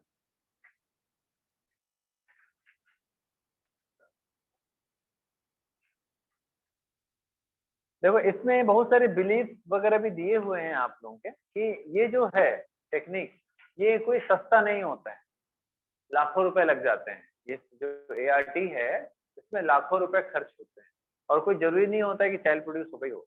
कई बार अगर हार्मोनल मैनेजमेंट नहीं हो पाया या ध्यान नहीं दिए तो ये सारा टेक्निक वेस्ट हो जाता है, चाइल्ड प्रोड्यूस नहीं कर पाते हैं। ठीक है, दूसरा ये जो टेक्निक है ये मेट्रो सिटीज में ज्यादा है, छोटे शहरों में है ना, या मीडियम जो शहर है उसमें थोड़ा सा कम, किसका है ये, है ना, कम देखा गया है। क्या होता है जैसे विदेशों में क्या होता है कि विदेशों में जैसे कई बार होता है ना कि जो सैनिक वगैरह है तो लड़ाई में जाने से पहले स्पर्म बैंक में, स्पर्म बैंक होता है जहाँ आप मतलब एक्चुअल में गैमेट्स को आप प्रिजर्व कर सकते हो, एग को भी और स्पर्म को भी प्रिजर्व करके रख सकते हो 10 से 20 साल तक। हाँ वायबल रहेगा वो, जैसे उसको निकालेंगे वो नॉर्मल मतलब नॉर्मल लिविंग कंडीशन में आ सकता है। तो लैब में ऐसा रखते हैं। तो कई बार कुछ देश में क्या करते हैं कि जो सैनिक लोग होते हैं, सेना में होते हैं, वो लोग लड़ाई में जाने वाले हो सकते हैं कि वापस ना लौटे, वो लोग स्पर्म बैंक में स्पर्म स्टोर करवा देते हैं कि इफ उनकी जो कपल पार्टनर है उनको चाइल्ड रिप्रोड्यूस करना हो तो वो स्पर्म बैंक से स्पर्म लेकर के आईवीएफ के थ्रू रिप्रोड्यूस कर सकते हैं। और ऐसा हुआ तो वहां पर देश में पूछते हैं हाउ, आस पड़ोस वाले पूछेंगे हाउ कैसे, ठीक है, अब उसका पति वापस नहीं लौटा तो पूछेंगे कैसे, तो बोलेंगे आईवीएफ, ओ गुड। और यहाँ पर बोले सुनो शर्मा जी की बहू 2 साल से पति नहीं आए हैं, गुजर गए हैं, प्रेग्नेंट। सुन रहे हो क्या हो रहा है दुनिया में, हमारे मोहल्ले में, दुनिया छोड़ो हमारे मोहल्ले में क्या हो रहा है। आप जाके पूछेंगे क्यों शर्मा जी कैसे, तो बोलेंगे आईवीएफ। ये क्या होता है आईवीएफ? देखो भाई साहब ये ऐसा ऐसा एक टेक्निक होता है, इसमें ऐसा हुआ था, बेटे ने स्पर्म स्टोर करा के गया था। हमको ज्ञान मत बताओ, हमको सब पता है ठीक है, हमको सब पता है क्या चलता है क्या नहीं, क्या आईवीएफ आईवीएफ सब फालतू बातें हैं, ऐसा कुछ होता ही नहीं है। चलो मैं डॉक्टर के पास ले जाता हूँ आपको। मैं क्यों जाऊं, मैं क्यों जाऊं, आप जाओ, आपको जहां जाना जाओ। समझ आ रहा है बात? तो इस टाइप की चीजें होती है। तो एक्चुअल में सोशल अवेयरनेस की प्रॉब्लम है इस टेक्निक में भी, ठीक है। सोरोगेसी हमारे यहाँ बहुत कम है, फॉरेन में बहुत ज्यादा है। समझ आ रहा बात? आईवीएफ बाहर कंट्रीज में बहुत कॉमन है, बट यहाँ मेट्रो सिटीज में तो लोक लाज ये दुनियादारी के चक्कर में बस ऐसा। क्रायो प्रिजर्वेशन एक टेक्निक होता है जिसमें कोई भी गैमेट्स को स्टोर किया जाता है, इवन सीड को भी स्टोर करके रखते हैं। हमारे देश हमारी दुनिया में बहुत सारे ऐसे फ्लोरा एंड फौना है, मतलब प्लांट्स एंड एनिमल्स जिनके गैमेट्स को स्टोर करके रखा गया, जो विलुप्त हो रहे हैं, जो एक्सटिंक्शन के कगार पर हैं या जो एक्सटिंक्ट हो चुके हैं। तो एक्सटिंक्शन से पहले उनके गैमेट्स को, जाइगोट को या अर्ली एम्ब्रियो को भी स्टोर करके रखते हैं। वैसे ही प्लांट, कुछ प्लांट्स के स्पीशीज जो बहुत ही प्रीशियस हैं, है ना, कुछ प्लांट्स ऐसे जो बहुत कीमती हैं लेकिन उसको खत्म किया जा रहा है जंगल के, है ना, काट काट के, तो उस प्लांट के सीड को भी स्टोर करके रखते हैं, उनके गैमेट्स को भी स्टोर करके रखते हैं। इन फ्यूचर हम इन सारी चीजों का यूज कर पाए। समझ आ रहा है? ये सारी चीजें हैं।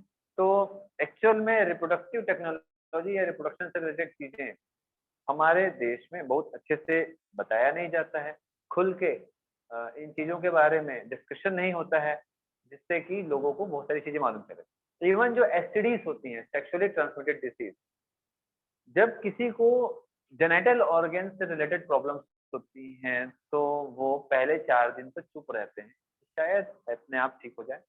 फिर उसके बाद घर में बताया जाता है, घर वाले बोलते हैं अभी चुप बैठो, कुछ दिन हो सकता है मेडिकल से कुछ दवाई ले, दर्द दर्द से खा लें, फिर उसके बाद हॉस्पिटल जाया जाता है। क्योंकि आज भी हमारे देश में रिप्रोडक्टिव ऑर्गन से रिलेटेड जो भी प्रॉब्लम्स होते हैं उसको बहुत हम डॉक्टर को भी जल्दी नहीं बताते हैं, हम थोड़ा सा कतराते हैं, जिसके कारण सेक्सुअली ट्रांसमिटेड डिसीज बढ़ता है और वो आगे चल के फेटल हो जाता है, मतलब डेथ भी कॉज कर लेता है। तो कभी भी प्रॉब्लम होती है, कुछ भी प्रॉब्लम होती है, तो हमेशा चीजों को सॉल्व करना चाहिए, ना कि प्रॉब्लम को क्रिएट होने से मतलब ना कि प्रॉब्लम को और क्रिएट किया जाए, बड़ा किया जाए। और हमारे मेनली मेंटेलिटी होती है कि भैया जब प्रॉब्लम होती है तो 2 दिन देखते हैं, ठीक है, फिर मेडिकल वाले की हेल्प लेते हैं, भैया ये दवाई दे दो, फिर उसके बाद डॉक्टर के पास जाते हैं, उसके बाद डॉक्टर के पास जाते हैं। ये प्रॉब्लम, ठीक है। चलिए फिर अपन मिलते हैं नेक्स्ट क्लास में। Thank you very much. Thank you sir. Next class बहुत इंपॉर्टेंट है, नेक्स्ट क्लास बहुत इंपॉर्टेंट है। पहली क्लास मिस करोगे तो आगे का कुछ नहीं समझ आएगा, ठीक है। Yes sir. Thank you very much. Yes sir.